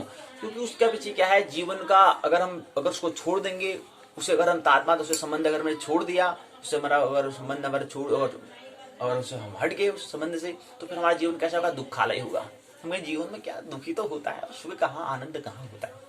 लेकिन नहीं, अगर संस्कृति को हम बनाए रखेंगे, संस्कृति का मतलब वही था कि उसमें जो संस्कृति में जो व्यक्ति से पहले जो व्यक्ति जो आया था, उनने भी बुद्धत्व को प्राप्त होंगे, उनका जीवन भी एक महोत्सव बना होगा। तो हमारा भी जीवन क्या है, प्रत्येक व्यक्ति का जीवन महोत्सव बने। उसको हम जो कहाँ पर जो महोत्सव बनने का जो माध्यम है, उस माध्यम का नाम है संस्कृति, कल्चर। इसमें अच्छा उन्होंने महोत्सव बनने के लिए क्या चीजें करी थी, वो उसकी संस्कृति, उसके कल्चर से हमें दृष्टिगोचर होती है, दिखाई देती है और संस्कार से दिखाई देती है। कि उसमें ऐसी स्थिति, ऐसी व्यवस्था बनने की, अच्छा ऐसी व्यवस्था, तो ऐसी ऐसी उनका जीवन महोत्सव था। लेकिन थोड़ा बहुत स्थिति तो बदलती रहती है, स्थिति में परिवर्तन करना चाहिए, लेकिन फिर भी संस्कार की, संस्कृति की जो बात करें उसके महत्व को हमें समझना चाहिए। तो अगले में आता है परिभाषा और स्वरूप। परिभाषा क्या होती है? शुद्धिकरण होता है। पहले कहा कि व्यवस्था, दूसरे कह रहे हैं कि शुद्धि। अब संस्कार शब्द क्या है, इसके हमें ख्याल रखें। बहुत महत्वपूर्ण शब्द है कि संस्कार का जो शब्द है, बहुत बार सुनी हुई शब्द है, लेकिन इसको समझना, जानने का प्रयास हम करेंगे कि संस्कार क्या है। अब हमने कल बात की थी कि मुहूर्त की हमने बात की थी, मूर्धन उरट प्रत्यय की हमने बात की थी। दो बात को हम समझेंगे। कल हमने मुहूर्त की, क्योंकि संस्कार मुहूर्त है। खंड का नाम क्या है? संस्कार मुहूर्त है। मुहूर्त में मुह धातु था, उरट प्रत्यय लगा हुआ था। अब यहाँ पर संस्कार शब्द आ गया जी। अब दोनों का योग हुआ है खंड का नाम। की खंड का नाम जो शीर्षक दिया है उसका नाम क्या है? संस्कार मुहूर्त द्वितीय खंड का नाम दिया गया है। इसके अंदर 5 इकाई होंगी, 2 इकाई में हम आज समझेंगे संस्कार प्रत्यय, षोडश संस्कार को हम समझेंगे। अब हम ये कह रहे हैं कि संस्कार जो कैसे शब्द किस धातु से, किस चीज से मिलकर बना हुआ है, पहले तो ये समझेंगे। दूसरा, मुहूर्त को हमने समझा था। मुहूर्त क्या था? मुहूर्त में हमने बताया कि मुहूर्त जो है वो 2 चीजों से मिलकर बना है। मुहूर्त जो है 2 चीजों से मिलकर बना है। किन 2 चीजों से मिलकर बना हुआ है मुहूर्त? मुंह और उरट प्रत्यय, यानी कि क्या है? धातु और प्रत्यय से बना है, इतना समझ लें। अब धातु क्या है, बाकी विस्तार से हम संस्कृत साहित्य में करेंगे। धातु और प्रत्यय से बनकर बना हुआ है, प्रत्यय से मिलकर बना हुआ है। ऐसे संस्कार शब्द भी क्या होगा? धातु और प्रत्यय से बना हुआ होगा। क्या प्रत्यय से बना हुआ होगा या कुछ और से बना हुआ होगा? जी हाँ, धातु से तो बना है, लेकिन क्या है? प्रत्यय से नहीं बना, बल्कि उपसर्ग से बना है। अब जो संस्कार शब्द क्या है? एक व्याह, मतलब हम व्याहित शब्द है, मतलब एक मिला हुआ शब्द है, एक संयुक्त शब्द है, एक योग, एक जुड़ित शब्द है। ये व्याह कैसे होता है? व्याकरण में समझते हैं कि शब्दों का व्याह कैसे होता है, वो व्याकरण में देखते हैं। वो चाहे फिर भाषा के अलग अलग भाषा हो, चाहे वो संस्कृत हो, चाहे हिंदी हो, चाहे अंग्रेजी हो, उससे कोई लेना देना, लेकिन शब्दों का जो व्याह है, जो हम कह रहे हैं संस्कार शब्द व्याहित है, अर्थात मिला हुआ जो शब्द है। इसको को तोड़ते हैं तो 2 चीजों से मिलकर बनता है। 2 चीजों मतलब एक तो बनता है उपसर्ग से, एक बनता है उपसर्ग से, और एक बनता है धातु से। एक बनता है उपसर्ग से, एक बनता है धातु से। अच्छा जी, मुहूर्त भी 2 चीज से बना था, एक बना था धातु से, एक बना था प्रत्यय से। अभी प्रत्यय क्या होता है, उपसर्ग क्या होता है, उसको हम समझेंगे। अब देखो, संस्कार हमने कहा, कार जो हमने कहा, अब उपसर्ग हमने कहा, उपसर्ग कौन सा है? उपसर्ग में जो है वो सम है। उपसर्ग यहां पर जो संस्कार में जो, मतलब उपसर्ग क्या होता है? उप मतलब जो होता है जो धातु के आगे से जो आए शब्द, यानी कि धातु क्या है? धातु और उपसर्ग। उपसर्ग मतलब इस यहाँ पर आता है। देखो, हमने यहाँ पर लिखने का तरीका भी हमें होना चाहिए। तो हमने कहा कि किससे मिलकर बना है? उपसर्ग धन धातु से मिलकर बना हुआ है संस्कार शब्द। और हमने मुहूर्त बना है, किससे बना है? धातु धन प्रत्यय से बना हुआ है।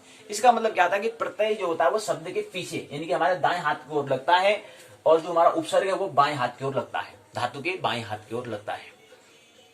तो इसलिए अब उपसर्ग क्या लगा? उपसर्ग संस्कार शब्द में उपसर्ग क्या है और धातु क्या है? प्रश्न पूछा जाएगा, छोटा प्रश्न बनेगा अभी पत्रिका में पूछा जाएगा कि संस्कार शब्द में किन से मिलकर, कौन से धातु से मिलकर बना हुआ है, या कौन से उपसर्ग से मिलकर बना हुआ है, तो विकल्प दे देंगे। तो वहां पर समस्या का समाधान अभी हम कर लेना है कि 2 उपसर्ग और धातु से बना है। तो उपसर्ग क्या है? इसमें उपसर्ग है सम। उपसर्ग है सम। सम हो गया उपसर्ग, मतलब सम कहां पर है? अब दिख रहा है सम? गुरुजी सम कहाँ दिख रहा है? 100 और 100 ही तो दिख रहा है मेरे को। 100 और एक इत्त संख्या वाला 100 दिखाई दे रहा है मेरे को, और आप कह रहे हैं सम कह रहे हो, सम कहाँ है? नहीं दिख रहा है। लिखने का तरीका, अब देखो यहाँ पर संस्कार हमने लिखा, संस्कार में जो ऊपर जो बिंदा है ये सम है, तो सन पर मो बिंदु है, उसको भी हमें दिखाना पड़ेगा। यहाँ पर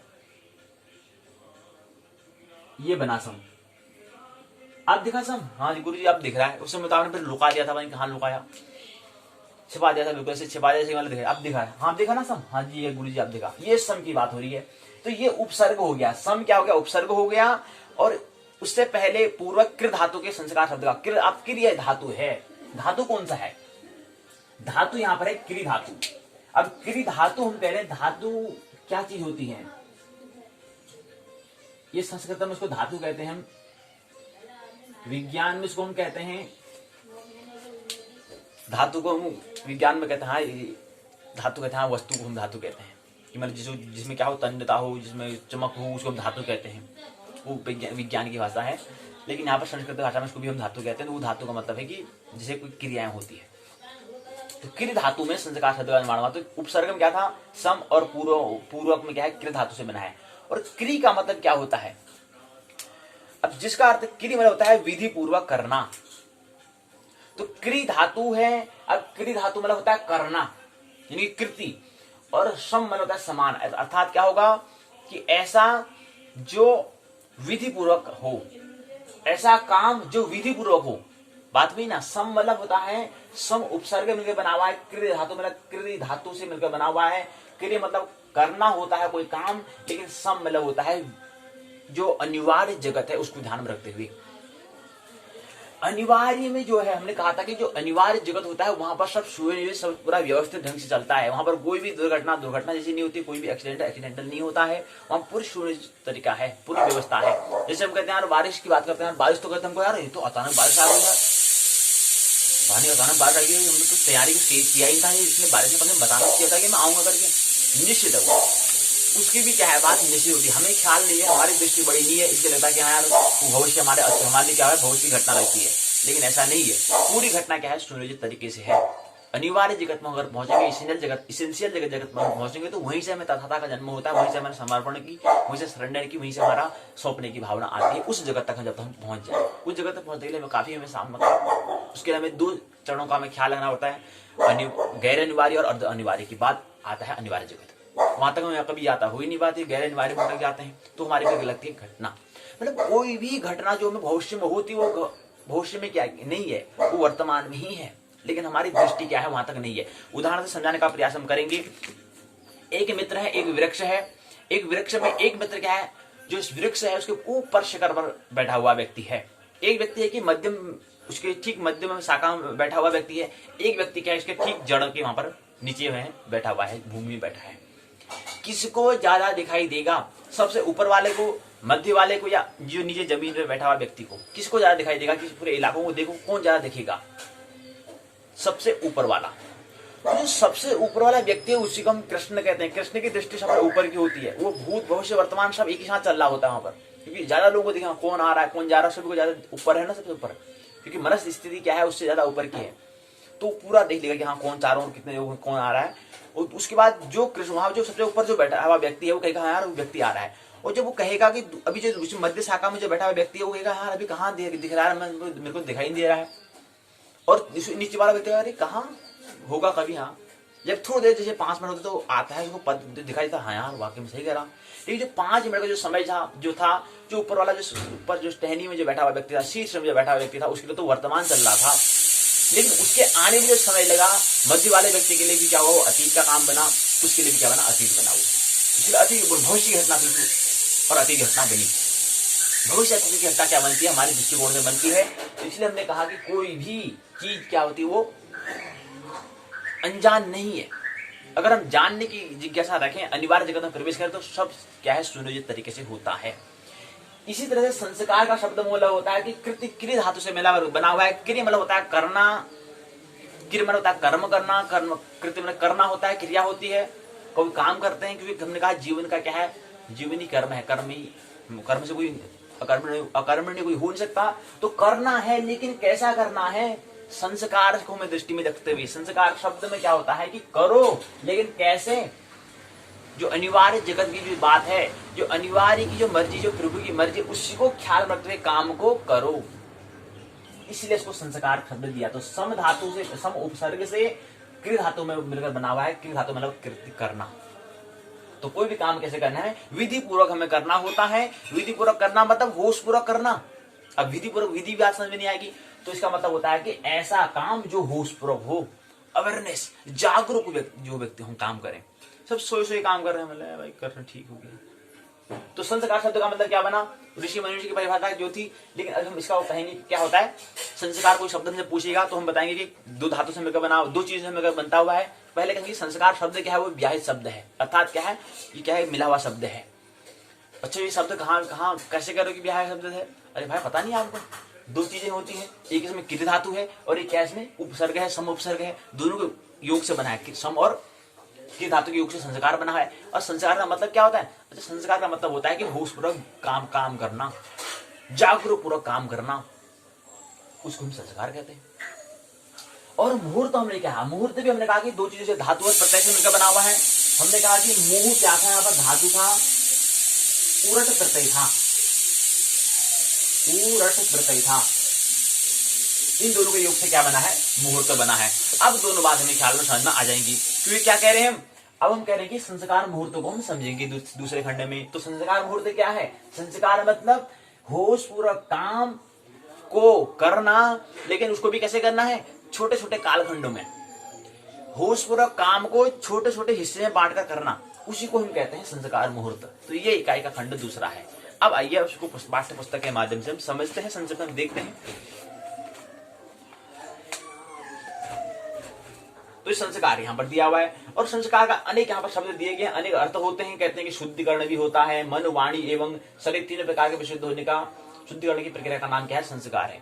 बाकी हम कुछ भी करें, लेकिन हमारी जो परिभाषा बनी, जो भी हम वर्तमान में जो बात हमें समझ में आई, जितना हमने इतना भी अध्ययन कर रहे थे, इससे पहले अध्ययन नहीं किया था संस्कार के बारे में, लेकिन अभी जो हमने इन बातों को समझा, तो यहाँ से हमने एक निचोड़ निकाला कि संस्कार जो हुआ वो क्या हुआ कि होशपूर्वक काम करना, और मुहूर्त का मतलब होना उसको खंड खंड में तोड़ते हुए करना। 48 मिनट का, 1 घंटे का, 2 घंटे का, 3 घंटे का, 4 घंटे का। अर्थात कहने का मतलब है जो संस्कार मुहूर्त जो है, जो हमारा सप्तम जो हमारा सूत्र है, उससे क्या करता है? मेज खाता है, उससे उसको ही बिलोंग करता है, उससे क्या है? थोड़ा जुड़ा हुआ है, उससे ही संबंधित है, उससे ही जुड़ा हुआ है। जो हमने 7 सूत्र हमने कही 71 गुणा 07, 50 गुणा 07, की जो बात हमने 24 गुणा 07 की हमने बात की थी, 35 गुणा 07 की हमने बात की थी, 4 गुणा 07 की बात की थी, 2 गुणा 07 की हमने बात की थी। इस तरह से 7 सूत्र के जो हमने बनाए वो उसी संस्कार मुहूर्त के उस पर क्या करते हैं? समझ से संबंधित हैं। तो संस्कार का मतलब क्या? संस्कार मतलब काम करना, होश पर कोई काम को करना, और मुहूर्त मतलब होता है उसको भी छोटे छोटे हिस्से में करना। कोई काम कर रहा है उसको भी क्या है? बांट लेना। 24 घंटे हैं, समझ लो 24 घंटों को हमने कहा कि 7 चरण में बांट देते। इस समय में ये काम करूंगा, इस समय में ये काम करूंगा, इस समय ये काम करूंगा, लेकिन काम करूंगा कैसे? होश पूर्वक, जागरूक। अच्छा जी, आइए फिर।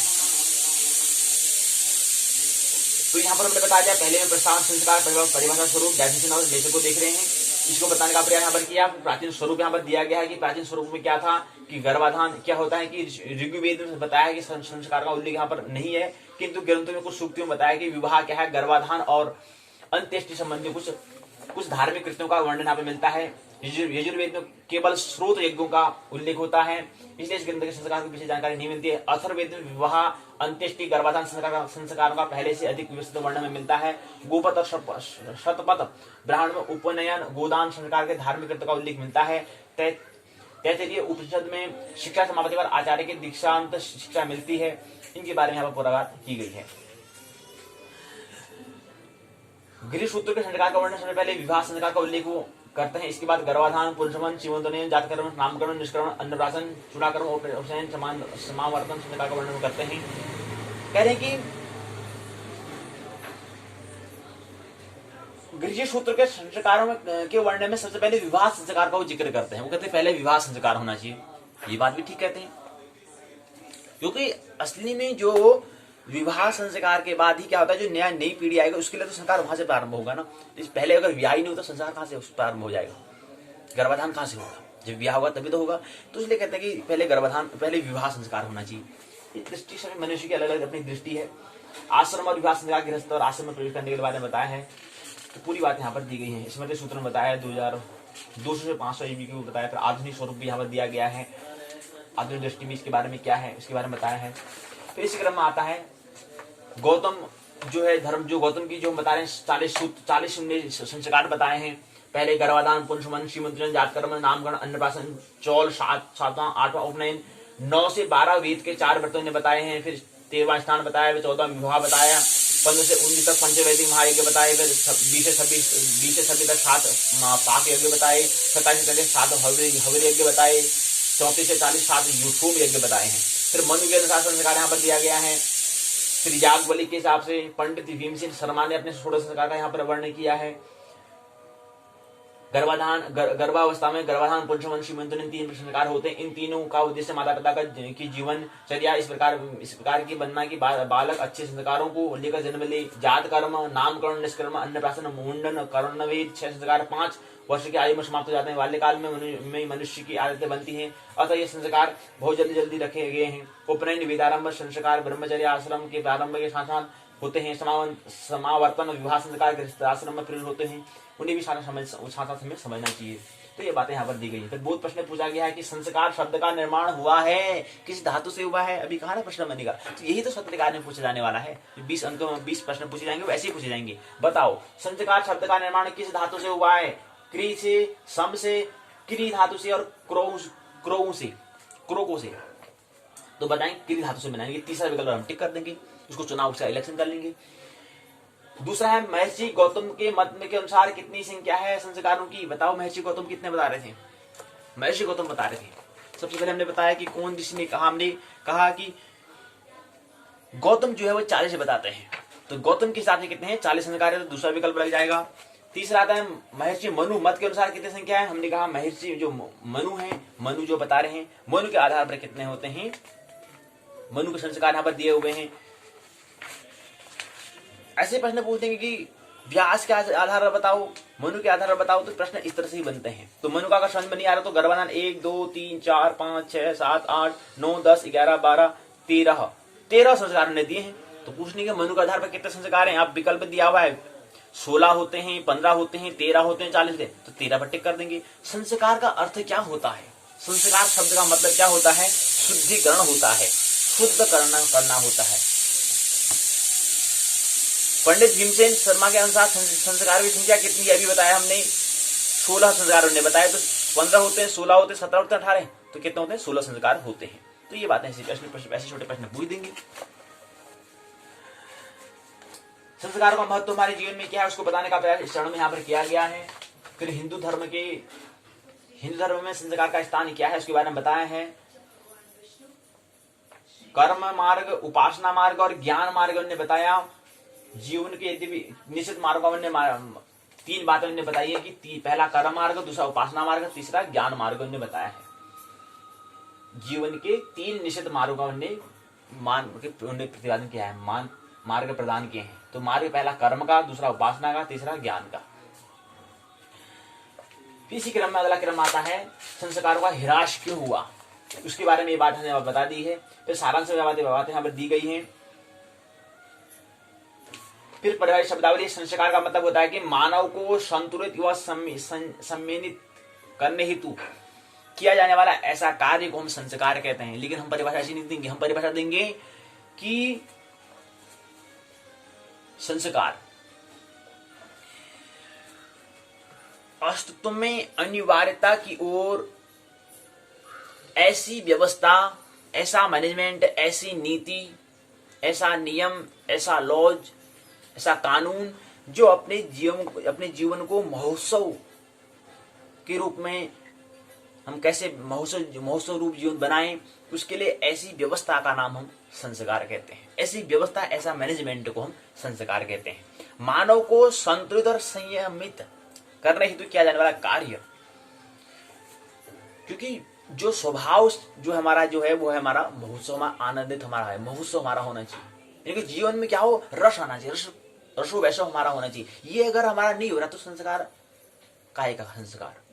लेकिन संस्कार का मतलब होता है कि हमारा जीवन में रसता को लाने के लिए एक ऐसी विधा, ऐसी विधि, ऐसी मेथड का नाम क्या है, संस्कार है। गर्भाधान क्या होता है, प्रथम बार संतान उत्पत्ति हेतु पत्नी के साथ किया जाने वाला संस्कार को हम कहते हैं गर्भाधान।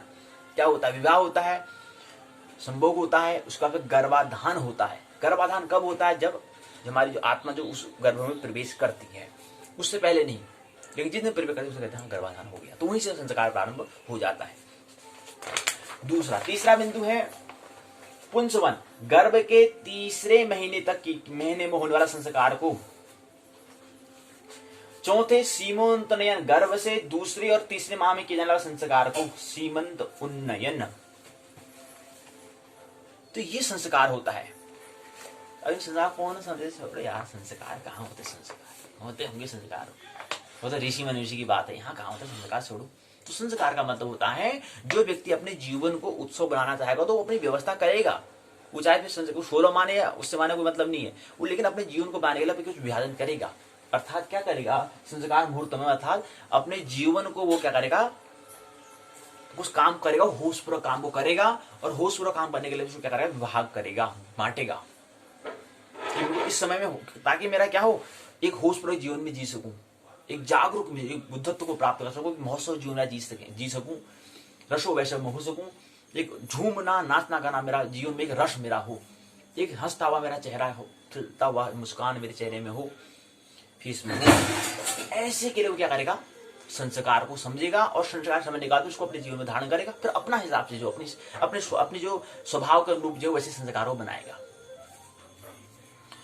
तो संस्कार हमने कहा, अर्थात जागरूक, प्रतिक्षण जागरूक रहेगा। तो संस्कार मुहूर्त का मतलब ये होता है कि संस्कार मतलब संस्कार दो शब्द में मिला, ऐसा कार्य जाहूसपूर्वक कार्य को बांटते हुए काम को करना, बटे हुए विभाजन करना, उसको छोटे छोटे कालखंड में बांटना कि समय ये है तो इस समय ये होता है। जैसे हम बता रहे हैं कि जो गर्भाधान होता है, गर्भाधान कब होता है, जैसे ही क्या हुआ, विवाह हुआ, विवाह के बाद जागरूक में रहना है कि हाँ यार क्या होगा, पहले बार संतान उत्पत्ति हुई, तो कुछ ऐसा में स्थिति में रहना है, अगर कुछ भी अगर मैं बेहोश में काम करूंगा तो इसका परिणाम तुरंत क्या है, नई पीढ़ी पर बच्चे पर पड़ने वाला है, इसलिए मैं जागरूक रहूंगा, इसमें मेरे को ये काम करना है, इसमें मेरे को पूजा करनी है, इसमें मेरे प्रार्थना करनी है, अधिक समय मेरे को क्या करना है, अर्चना में देना है, क्योंकि अभी गर्भाधान होगा, बच्चा आएगा, तो यही उसके आचरण में उसके बीज में बनने वाला है। संस्कार मतलब होता है बीज, वो रोपण उसका हो जाएगा। तो इसमें अगर मैं जागरूक अगर नहीं रही तो फिर क्या है, उसका परिणाम कहाँ होगा, परिणाम उस बच्चे में पड़ेगा, और बाकी फिर आगे जीवन में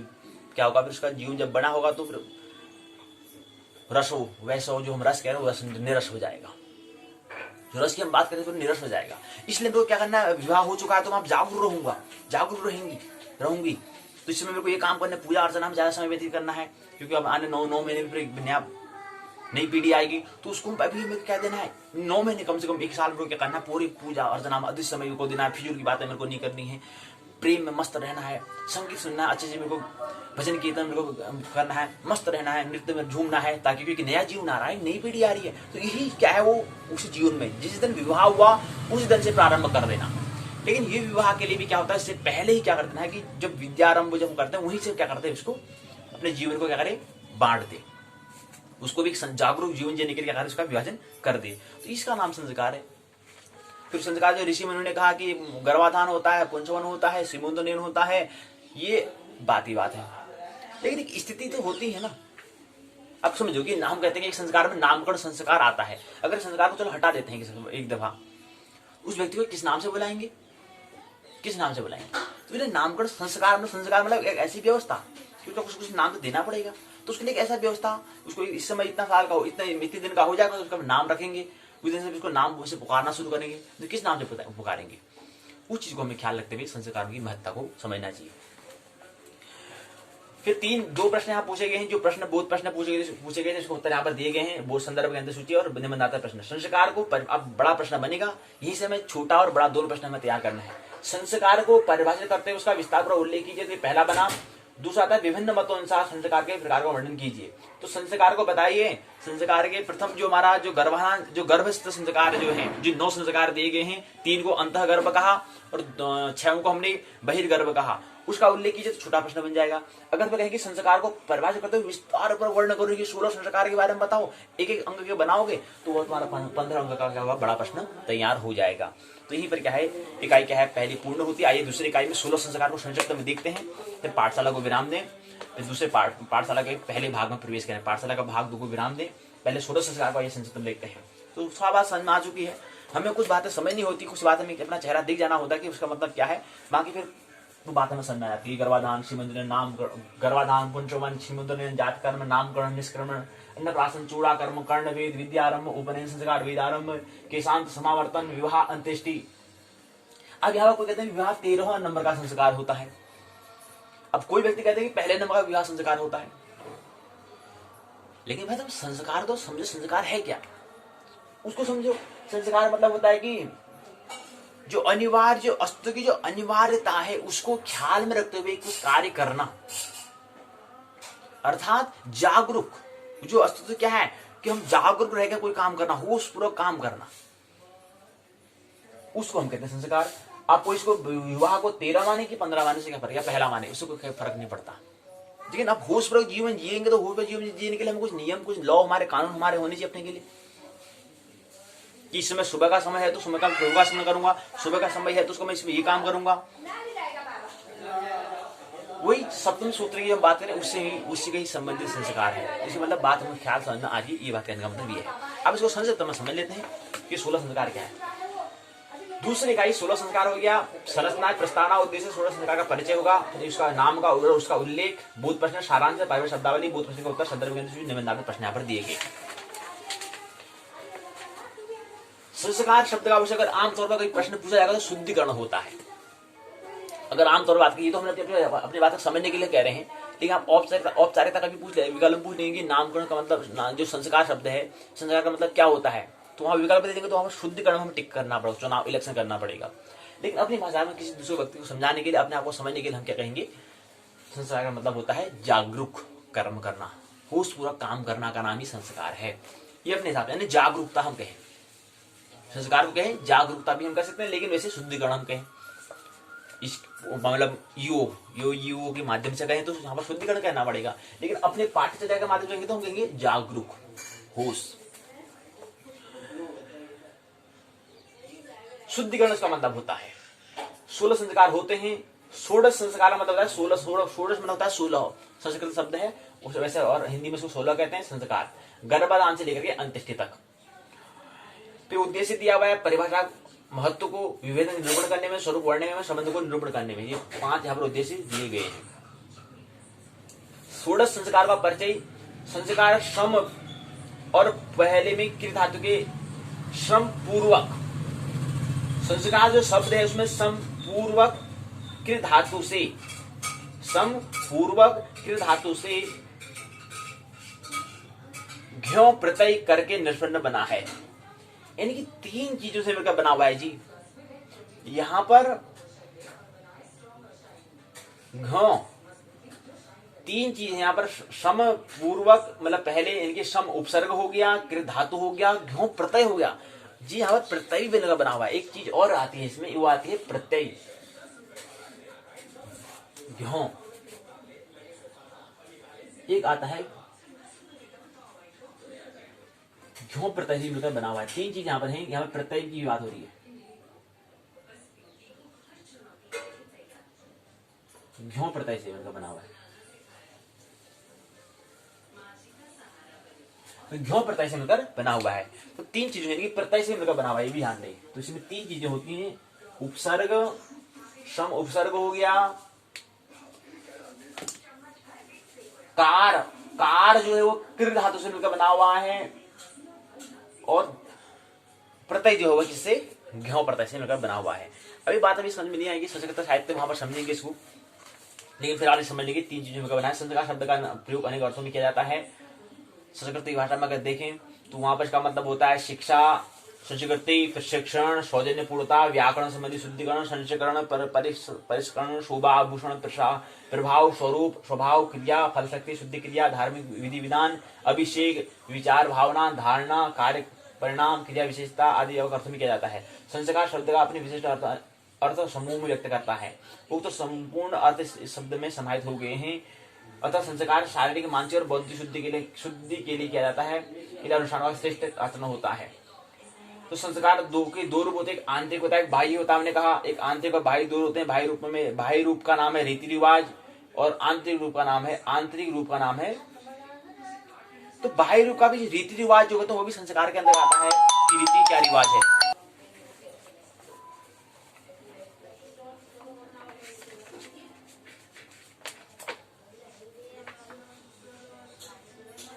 सोलह संस्कार की हम बात कर रहे हैं, तो 16 संस्कार में इसका अलग अलग मतलब होता है। 2 प्रकार के होते हैं, आंतरिक और बाह्य।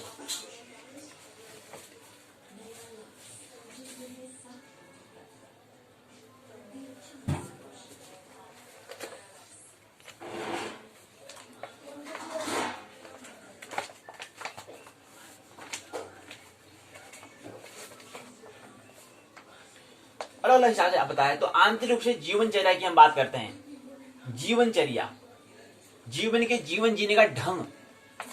दो बातें होती है, एक आंतरिक और बाह्य हमने बताया, तो बाह्य को हम रीति रिवाज कहते हैं, दूसरे आंतरिक को बोलते हैं जीवनचर्या। आंतरिक रूप का नाम है जीवनचर्या। तो संस्कार भी दो होते हैं।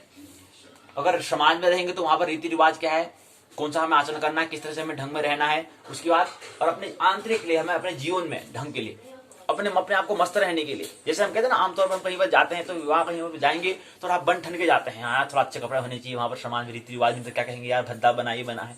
एक ये तो होता है बाह्य, एक होता है आंतरिक, अपने के लिए मस्त होने के लिए, मस्त में रहना, अपने सुंदर अच्छे कपड़े पहनना, किसी के लिए नहीं, अपने के लिए।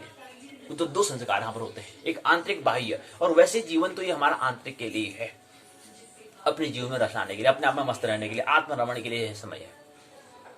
लेकिन फिर भी सब सामाजिक प्राणी हैं तो वहां पर भी ध्यान रखना पड़ता है। लेकिन हमारा उद्देश्य बाहर को किसी को दिखाने के लिए अगर हमारा है, हम कहते हैं दो चीजें होती है, एक अंतर होता है, आचरण होता है। प्रणाम करते हैं उसका मतलब ये होता है कि हम दोनों से, अंतर आचरण से दोनों से क्या है, एक साथ है, आपके साथ एक साथ। हमारा जो अंतस में आप देख रहे हैं वही हमारा आचरण में है, वो होता है प्रणाम की, जो हमारे प्रणाम की स्थिति होती है वो यही स्थिति, वो दशा ये दिखाती है कि मैं अंतस से वही हूँ, आचरण से वही हूँ, जागरूक स्थिति तो ये है।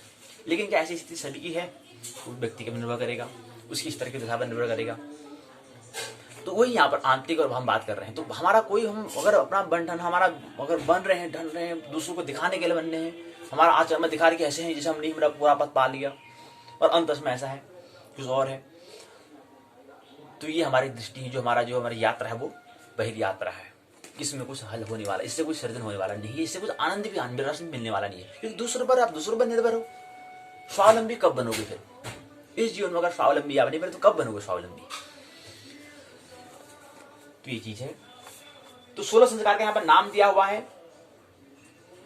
जन्म से लेकर के बाल्यकाल तक 10 संस्कार होते हैं, शेष 6 जो होते हैं शैक्षणिक और अंत्येष्टि पर्यंत संस्कार होते हैं। इस बारे 10 और 16 में इसको बांट दिया है, 10 और 6 में बांट दिया, तो 16 संस्कार ऐसे होते हैं। ये नाम यहाँ पर दिए हुए हैं, उसका उल्लेख यहाँ पर किया गया है। फिर इसके यहाँ पर क्रम से बताने का प्रयास, 16 संस्कार में क्या होता है इसको बताने का प्रयास यहाँ पर किया गया है। पंचवन में क्या होता है ये बताया है कि गर्भाधान के साथ संस्कार का प्रारंभ होता है, क्योंकि जीवन का प्रारंभ इसी संस्कार से शुद्ध होता है, क्योंकि जो नया पीढ़ी आएगी वो यहीं से प्रारंभ करेगी यात्रा, इसलिए जो नई पीढ़ी आए उसके लिए प्रारंभ है। और जो प्रौढ़ पीढ़ी है उसके लिए तो वो कौन सा संस्कार हो जाएगा, कोई 13वां कहते तो 13वां, कोई कहता है 15 तो 15वां संस्कार हो जाएगा उसका। लेकिन नई पीढ़ी के लिए पहला संस्कार होगा। स्त्री पुरुष के संयोग संभोग रूप इस संस्कार की विस्तृत विवेचना शास्त्रों में मिलती है। अनेक विधि निषेधों की चर्चा यहाँ पर की है। मानव जीवन के लिए और आगे आने वाली संतति परंपरा की शुद्धि के लिए अत्यंत आवश्यक होता है। दिव्य संतति के लिए, दिव्य मतलब बुद्धत्व व्यक्ति, कृष्ण राम बुद्ध जैसे व्यक्ति को प्राप्त करने के लिए, जैसे व्यक्ति यहाँ पर जीवन का जीवन हो, उसको दिव्य संतति हम कहते हैं। ऐसी क्या हो संतति आए, ऐसी क्या हो, ऐसी नई पीढ़ी आए जो क्या हो बुद्ध महावीर जैसे जीवन उनका जीवन हो, ऐसा उनका ऐसा जीवन हंसता खेलता जीवन हो, दिव्य संतति आए। इसके लिए हम क्या करते हैं, संस्कार का व्यवधान है। इसके लिए क्या कहता है, संतति क्या है, निग्रह कहते हैं उसको, गर्भाधान संस्कार हमने कहा। पुंसवन संस्कार आता है। फिर गर्भाधान निश्चय होने के जाने के बाद तुरंत शिशु का पुंसवन नामक संस्कार होता है। इसका मतलब क्या है, फिर यहाँ पर वीर मित्रोदय ने दिया है इसके बारे में, उसके बारे में यहाँ पर अपने सूत्र के माध्यम बताया हमने। फिर अगले तीसरे क्रम आता है सीमंतोदय, गर्भ का तीसरा संस्कार होता है। संस्कार की गर्भिणी स्त्री के केशों अर्थात केश, सीमंत में होता है केश, सीमंत को ऊपर करना, सीमंत उन्नीयते यस्मिन कर्माणि तत् सीमंत उन्नयम। वीरभद्र जो वीर मित्रोदय जो बताते हैं क्या करना है इस समय, जो गर्भिणी जो है स्त्री के, जो गर्भिणी स्त्री है उसके केशों अर्थात सीमंत को ऊपर करना होता है। तो ये तीसरा नाम है सीमोन्नयन। उन्नयन मतलब होता है उन्नत की ओर, मतलब ऊपर करना, और सीमंत मतलब होता है बालों को। इसकी विधि यहाँ बताई हुई है क्या करना है। किसी पुरुष नक्षत्र में चंद्रमा की स्थिति होने पर स्थिति पुरुष को उस दिन फलाहार करके इस विधि को संपन्न करना चाहिए। कौन संस्कार को समझ रहा है। जात कर्म होता है, बाल्यावस्था के संस्कार यहाँ पर जात कर्म होता है। फिर नामकरण संस्कार यहाँ पर होता है। फिर इसी क्रम आगे क्रम आता है। ये बात हम पूर्ण होती है। बोध प्रश्न संस्कार शब्द का मतलब होता है शुद्धिकरण होता है। संस्कार शब्द कौन सा प्रत्यय लगा हुआ है, अभी हमने कहा था कौन सा प्रत्यय लगा है, घ्यों प्रत्यय यहाँ पर लगा हुआ है। अब प्रश्न पूछ लेंगे संस्कार के पीछे कौन सा प्रत्यय, मतलब पीछे, प्रत्यय में जो पीछे लगता है, उपसर्ग में जो आगे लगता है, और मध्य में क्या है शब्द कौन सा है, क्रि धातु है। तो क्रि धातु है, सम उपसर्ग है, और धातु घ प्रत्यय है। अगला आता है प्राचीन समय में संस्कार संख्या कितनी थी, 40 थी, 30 थी, कितनी थी, मतलब 40 थी। षोडश संस्कार प्रथम संस्कार कौन सा है, गर्भाधान हो गया, संस्कार हो गया। इस तरह से प्रश्न पूछे जा सकते हैं शब्दगाड़ी में। षोडश का मतलब 16 होता है, ये बताइए। अगला छठा निष्क्रमण आता है, फिर सातवां अन्नप्राशन आता है, आठवां चूड़ाकर्म मुंडन आता है। चूड़ाकर्म होता है मुंडन संस्कार हम कहते हैं। इसी क्रम आता है कर्णवेद, कान को वेदना छेदना मतलब। फिर आगे इसी क्रम में ये बताया है विद्यारंभ आता है, विद्या उपनयन और वेदारंभ के बारे में बताया है। यहाँ पर पूर्ण हो जाती बात। फिर उपनयन संस्कार यहाँ पर दिया गया है, यहाँ से प्रारंभ होता है उपनयन संस्कार। यहाँ पर बात पूर्ण कर लेते हैं, इसको सूत्र के माध्यम से बताया है। यहाँ पर बात पूर्ण हुई। फिर वेदारंभ, वेद कैसे आरंभ करना है, यहाँ पर बात पूर्ण कर ली। 13वां केशांत हो गया, यहाँ तक बात पूर्ण कर लेते। फिर समावर्तन संस्कार है, ये बात यहाँ पर प्रारंभ होती है और यहाँ पर क्या होता है, पूर्ण हो जाती है। फिर यहाँ आता है विवाह संस्कार, विवाह के बारे में यहाँ पर दिया गया है। फिर विवाह के विभाग होते हैं, ब्रह्म, देव, आर्ष, प्राजापत्य, आसुर और गांधर्व, राक्षस और पेचाश क्या है विवाह होते हैं। गृहस्थ आश्रम, सभी आश्रम का आश्रम होता है। हमने कहा था कि 4 आश्रम होते हैं, ब्रह्मचर्य, गृहस्थ, वानप्रस्थ, संन्यास। इसमें क्या होता है, विवाह शब्द का तात्पर्य स्त्री पुरुष के मैथुन संबंध तक ही सीमित नहीं होता है, अपितु संतानोत्पत्ति के साथ संतान को संस्कृत और आत्मनिर्भर होने के दायित्व का निर्वाह, संतति परंपरा को योग्य लोक शिक्षा देना, इसी का नाम क्या है, विवाह संस्कार अर्थात संस्कार का अंग यह है। शास्त्रों में अविवाहित व्यक्ति को अयज्ञ कहा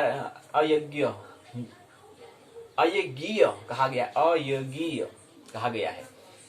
सभी प्रकार के अधिकारों को अयोग्य कहा गया है, मतलब आज्ञा में उसको योग्यता नहीं है, वो योग्य नहीं है, इसलिए अयोग्य कहा उसको। अंत्येष्टि संस्कार यहाँ पर दिया है, फिर इसके बारे में बात की गई है। सारांश बात यहाँ पर दी गई है कि क्या होता है संस्कार शब्द जो है वो शम जो है पूर्व किर धातु के घ्यों प्रत्यय से मिलकर बना हुआ है।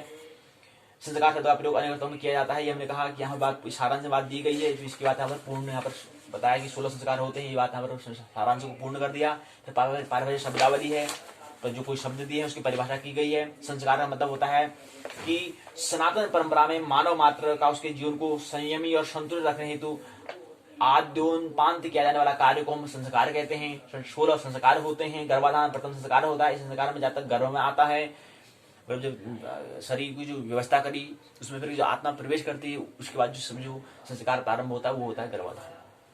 सिमोनित्यन गर्भस्थ शिशु के रक्षार्थ किए जाने वाले संस्कार, कहीं शिशु मर न जाए, वहीं पर गर्भ में कहीं मृत्यु न हो जाए, इसके लिए किया जाने वाला, उसकी रक्षा के लिए किया जाने वाला कार्य होता है, उसकी उन्नति। पुनर्सवन होता है या गर्भस्थ शिशु रक्षा के लिए, ये भी रक्षा के लिए किया जाता है कि जब बाहर आए तो अच्छे उससे पहले मृत्यु न हो जाए। नहीं तो ऐसा भी होता है कभी कभी कि क्या होती है, आत्मा शरीर को छोड़ देती है, तो फिर बाद में परिणाम क्या होगा, वो शिशु उसकी मौत मरा हुआ निकलेगा। तो ऐसे भी घटना होती है, क्योंकि आत्मा का महत्वपूर्ण आत्मा का है, उसमें अगर आत्मा निकल जाएगी, जीवन वहां से निकल जाएगा, तो फिर मृत्यु भी उसकी हो जाती है, तो वो मरा हुआ बच्चा भी पैदा होता है, कभी ऐसी स्थिति भी होती है। और जब आत्मा चली जाती है तो वो गर्भाधान कह देते हैं इसको। पुनर्सवन होता है, फिर नामकरण होता है। जन्म के 11 या 12 दिन के बाद जो नाम रखा जाता है कि इस व्यक्ति का क्या नाम होगा, उस किसी नाम से पुकारेंगे, उसको नामकरण कहते हैं। फिर चूड़ाकर्म मतलब मुंडन होता है। दूलारोहण मतलब प्रतिबाद झुला जाने वाला संस्कार होगा। विद्यारंभ किया जाने वाला संस्कार। विवाह, इसमें जातक गृहस्थ आश्रम में प्रवेश करके एक बंधन में बंधता है। बंधन दो व्यक्ति की जो दंपति है, जो दोनों की तैयारी उस पर निर्भर करेगा कि बंधन है कि निर्बंधन है। फिर संदर्भ, यहाँ पर जो प्रश्न पूछे गए थे उसको उत्तर यहाँ पर दिए गए हैं, 2, 3, 4, 5 प्रश्न दिए हैं। फिर संदर्भ ग्रंथ सूची दी हुई है, इसी ग्रंथ जिसको और भी अच्छा इस विषय को, प्रसंग को तैयार कर सकते हैं, टॉपिक को तैयार कर सकते हैं। फिर निबंधार्थ का प्रश्न पूछा गया है कि षोडश संस्कार क्या समझते हैं, विस्तार वर्णन कीजिए, बड़ा प्रश्न हो जाएगा। छोटा प्रश्न कहेंगे कि गर्भाधान, सीमोत्तरन, पुंसवन और विवाह संस्कार का उल्लेख यहाँ पर कीजिए, तो कुछ 2 संस्कार का नाम दे देंगे, तो उसको बताओ कहेंगे, तो छोटा प्रश्न बन जाएगा। तो 2 प्रश्न के साथ यहाँ पर एक आए दूसरे को विराम देते हैं। आइए पाठशाला के हम भाग 1 में प्रवेश करें। पाठशाला के भाग 1 में हम समझ रहे थे कि स्नातक प्रथम वर्ष ज्योतिष विषय की हम बात कर रहे हैं, यूओयू उत्तराखंड मुक्त विश्वविद्यालय। तो हमने ब्रह्मांड एवं काल को समझ रहे हैं, ब्रह्मांड एवं काल, ब्रह्मांड की हमने बात कर रहे हैं, तो ब्रह्मांड को थोड़ा हमने समझ लिया है। उसी के अंदर ब्रह्मांड के अंतर्गत हम क्या है, सोलर सिस्टम को समझ रहे हैं, सौर परिवार को समझ रहे हैं। सौर परिवार में हमने बात कर ली थी, हम चंद्रमा तक हम पहुंच गए थे। चंद्रमा को हमने समझा कि चंद्रमा क्या है। चंद्रमा की हमने बात की कि चंद्रमा का जो व्यास होता है वह 3480 किलोमीटर होता है, और हमने कहा कि जो पृथ्वी का व्यास में कितना है, 12756। तो ये हमारा ये वाला है, यानी कि क्षैतिज है, ऊर्ध्वाधर हमारे क्या है 12,714 किलोमीटर है। तो ये हमने पृथ्वी का व्यास की हमने बात की 12,714 किलोमीटर और 12,756 किलोमीटर, अर्थात 42 किलोमीटर क्या है, दोनों भेद होता है, दोनों लंबाई में अंतर है। और जो अंतर है वो किसमें है, उसी अंतर के कारण क्या है पृथ्वी जो हमारा ऊर्ध्वाधर जो बात है वो क्या है अर्धध्रुवीय पृथ्वी हम कहते हैं। अब बताओ कि 12,000 जहां पर और 3,000 यहाँ पर, तो 3,000 यानी 4 3 12 यानी 4 गुना, करीब 4 गुना क्या है पृथ्वी बड़ी है चंद्रमा से, क्योंकि उसका व्यास से पता चल रहा है कि चंद्रमा का व्यास क्या है 3,480 किलोमीटर है और पृथ्वी का व्यास क्या है 12,714 12,756। तो ये अर्थात क्या है 4 3 12 यानी कि 4 गुना, करीब 4 गुना क्या है ज्यादा पृथ्वी बड़ी है उससे, चांद से। हमने बात की थी कि चंद्रमा क्या गति करता है, तो वो सूर्य के और पृथ्वी के हिसाब से हमने बात की कि अगर पृथ्वी की अगर परिक्रमा की बात करें तो वह 27 दिन 8 घंटे में पूरा करता है, 27 दिन 8 घंटे में करता है, पूर्ण करता है। ये हमारा पृथ्वी, ये चंद्रमा, तो इसकी गति करने में कितना समय लगता है 27 दिन लगते हैं।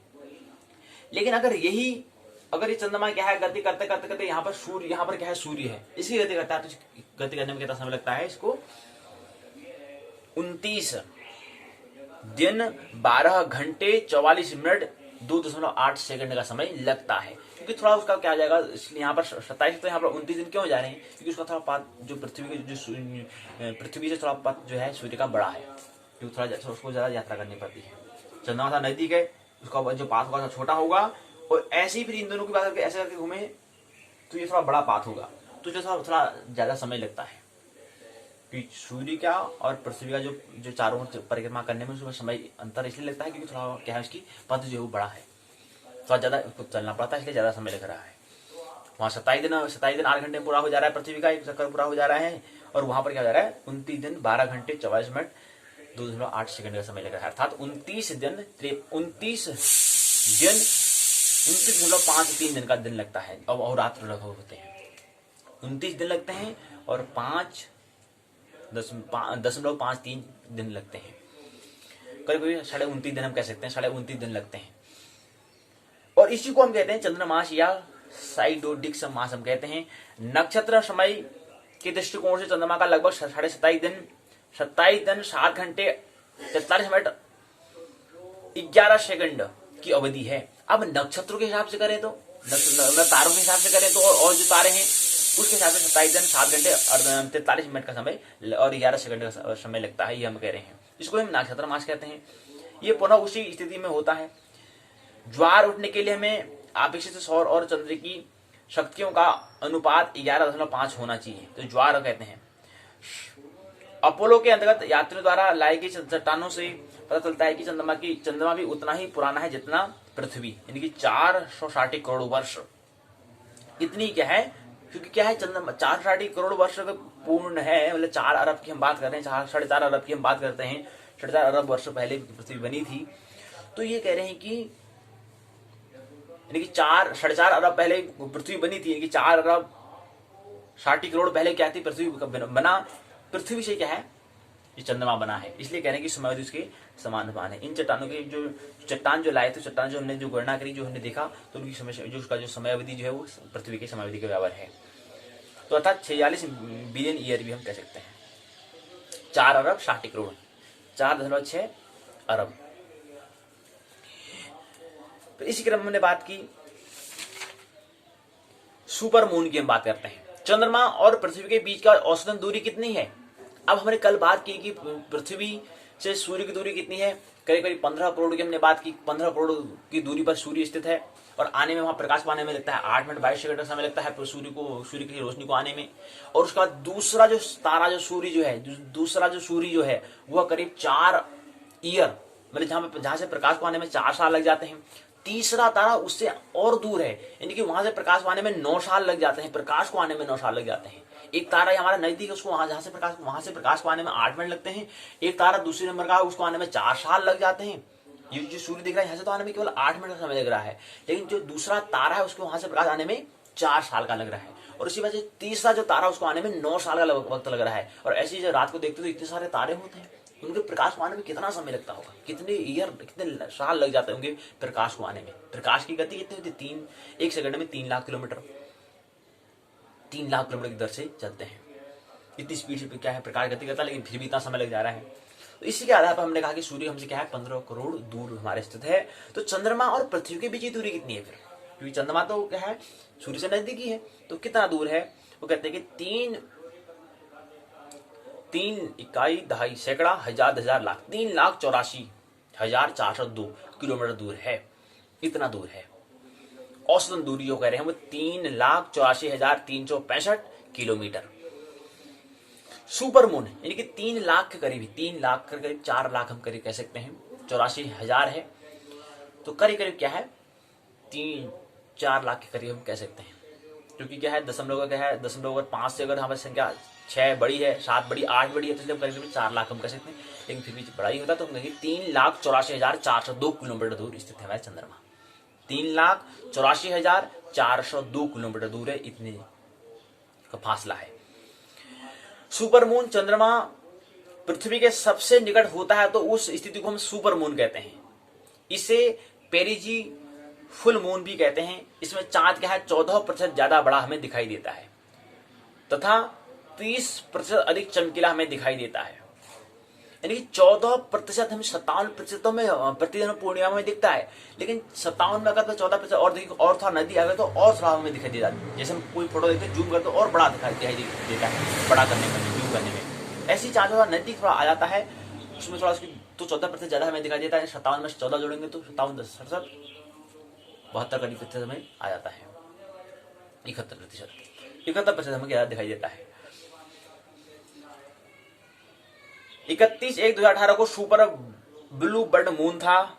ब्लू मून जब एक महीने में 2 बार चांद धरती के करीब होता है तो उसको ब्लू मून हम कहते हैं। 1 जनवरी 2018 को तथा 31 जनवरी 2018 को यह घटना हुई थी। तीसरा आता है ब्लड मून। चंद्र ग्रहण को ब्लड मून हम कहते हैं। चंद्र ग्रहण जब, अब चंद्र ग्रहण है क्या फिर? चंद्र ग्रहण क्या है? चंद्र ग्रहण जब सूर्य, पृथ्वी और चंद्रमा, 3 हम कह रहे हैं, 3 ग्रहों की हम बात करते हैं कि सूर्य, पृथ्वी और चंद्रमा। जब सूर्य, पृथ्वी और चंद्रमा एक ही सीध पर रेखा में होते हैं तो ऐसे स्थिति में चांद पर क्या है पृथ्वी की छाया पड़ती है। अब तीनों सीध में हैं, लेकिन अब थोड़ा स्थिति हो गई, तीन स्थिति हो सकती है। हो सकता है पहले सूर्य हो, फिर चंद्रमा हो, फिर पृथ्वी हो सकता है पहले पृथ्वी हो, फिर चंद्रमा हो, फिर सूर्य हो, ऐसी स्थिति हो सकती है। लेकिन जब हम चंद्र ग्रहण कहते हैं, ग्रहण मतलब क्या होता है? चंद्र का ग्रहण होना मतलब, चंद्र का ग्रहण होना मतलब चंद्रमा का कुछ भाग ढक जाना। अब कैसे ढकेगा? जब सूर्य, पृथ्वी और चंद्रमा पर एक सीध में होते हैं, ये बात तो समझ आ गई। लेकिन चांद पर क्या है पृथ्वी की छाया पड़ती है। चांद पर पृथ्वी की छाया पड़ेगी तो वो हिस्सा हमें दिखाई फिर नहीं देगा।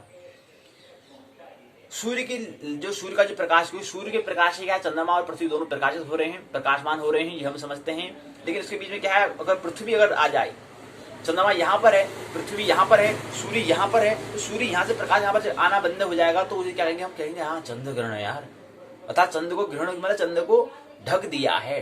ग्रहण मतलब होता है ढक देना, वो भाग छिप जाना, उसको हम चंद्र ग्रहण कहते हैं। तीनों एक सीध में है तो यहाँ पर सूर्य है तो सूर्य आगे बीच मध्य में पृथ्वी होती है, तो क्या होता है? अब ऐसे चंद्र ग्रहण, चंद्र ग्रहण की बात कर ली, ऐसे आता है सूर्य ग्रहण।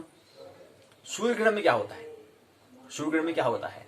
ऐसे 2 ग्रहण होते हैं। तो सूर्य ग्रहण में क्या है, सूर्य को ढक जाना, सूर्य का भाग ढक जाना, मध्य में कोई क्या हो जाएगा कि कोई ऐसा ग्रह आएगा जिससे सूर्य का कुछ भाग ढक जा रहा होगा, तो चंद्र ग्रहण है।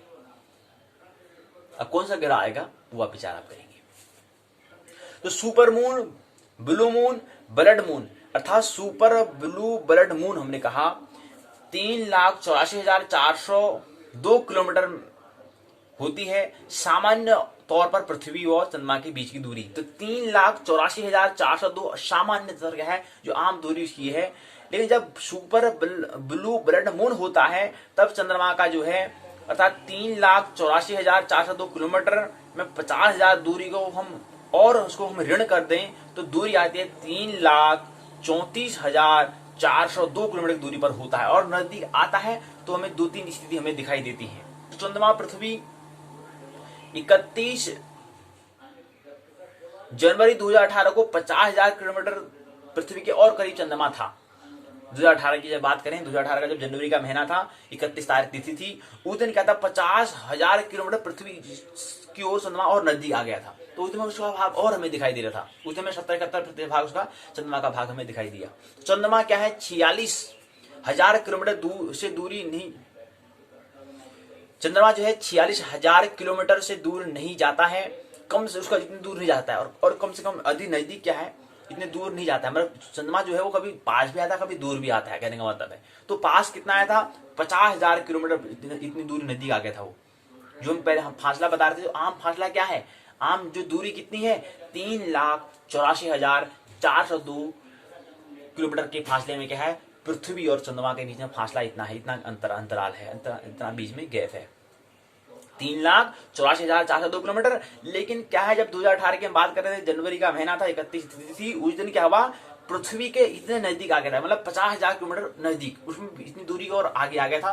तो 3,84,402 आमतौर पर जो दूरी है, उसमें इतनी दूरी को हम ऋण कर देंगे तो 3,84,402 किलोमीटर दूरी पर क्या है, चंद्रमा था 2018 में। और जब अधिक से दूर कितना जा सकता है, अर्थात 3,84,402 किलोमीटर, उससे जो औसतन दूरी है जो हम बता रहे हैं आमतौर पर, उसमें अगर कुछ उससे दूर, मतलब चंद्रमा जो है पृथ्वी से दूर जाएगा तो कितना जा सकता है, 46 किलोमीटर दूर जा सकता है। अर्थात क्या करेंगे, जो उसकी दूरी, आम जो फासला है वह 3,84,402 किलोमीटर है, अगर उसको हम क्या कर दें, 46,000 को अगर जोड़ दें, धन कर दें, तो होता है 4,30,402। ये हम करेंगे, धन करेंगे तो अर्थात क्या है, 4,30,402 किलोमीटर दूरी होती है। ये दूरी हम बता रहे हैं। तो इतनी दूरी से अधिकतम इतनी दूरी कम होती है। तो ये 4 लाख जो बता रहे हैं, वो 4 लाख हम कह रहे थे, 3,84,402 किलोमीटर हम बता रहे हैं कि ये तो आमतौर पर दूरी है। लेकिन उसमें क्या करता है, अगर हम 46,000 को जोड़ दें तो 3,84,402 में अगर हम 46,000 को जोड़ दें तो कितना आता है, 4,30,402 किलोमीटर। तो इसलिए हमने कहा कि 4 लाख दूर, कभी 4 लाख किलोमीटर दूर चंद्रमा स्थित है। क्योंकि इतने दूर में चल जाता है, अधिक से अधिक इतनी दूरी पर जा सकता है, और कम से कम निकट में कितना आता है, 3,34,402। तो अधिकतम और न्यूनतम दूरी हो चुकी है, और औसतन दूरी क्या होती है, 3,84,402 किलोमीटर। ये औसतन, ये हमेशा मतलब फासला इतना रहता ही है, लेकिन उसमें कम कुछ कभी बढ़ जाता है, कभी घट जाता है। 2018 में बढ़ गया था, मतलब फासला यहाँ को नजदीक, पृथ्वी के नजदीक आ गया था, 50,000 किलोमीटर और नजदीक आ गया था। अर्थात उस दिन दूरी कितनी थी, 3,34,402 किलोमीटर थी, और उस दिन आज 4,40,000 किलोमीटर दूर चलेगा तो 4,30,402 किलोमीटर। तो कल के प्रेम थोड़ा और समझेंगे, मार्च से मंगल को समझेंगे। मानना नहीं जानना, आनंद महोत्सव जीवन जीना है। मेरी बातों को इतने प्रेम पूर्वक शांति से सुना, बहुत बहुत अनुग्रहित हूँ। अंत में सबके भीतर बैठे परमात्मा को प्रणाम करता हूँ, मेरा प्रणाम स्वीकार करें।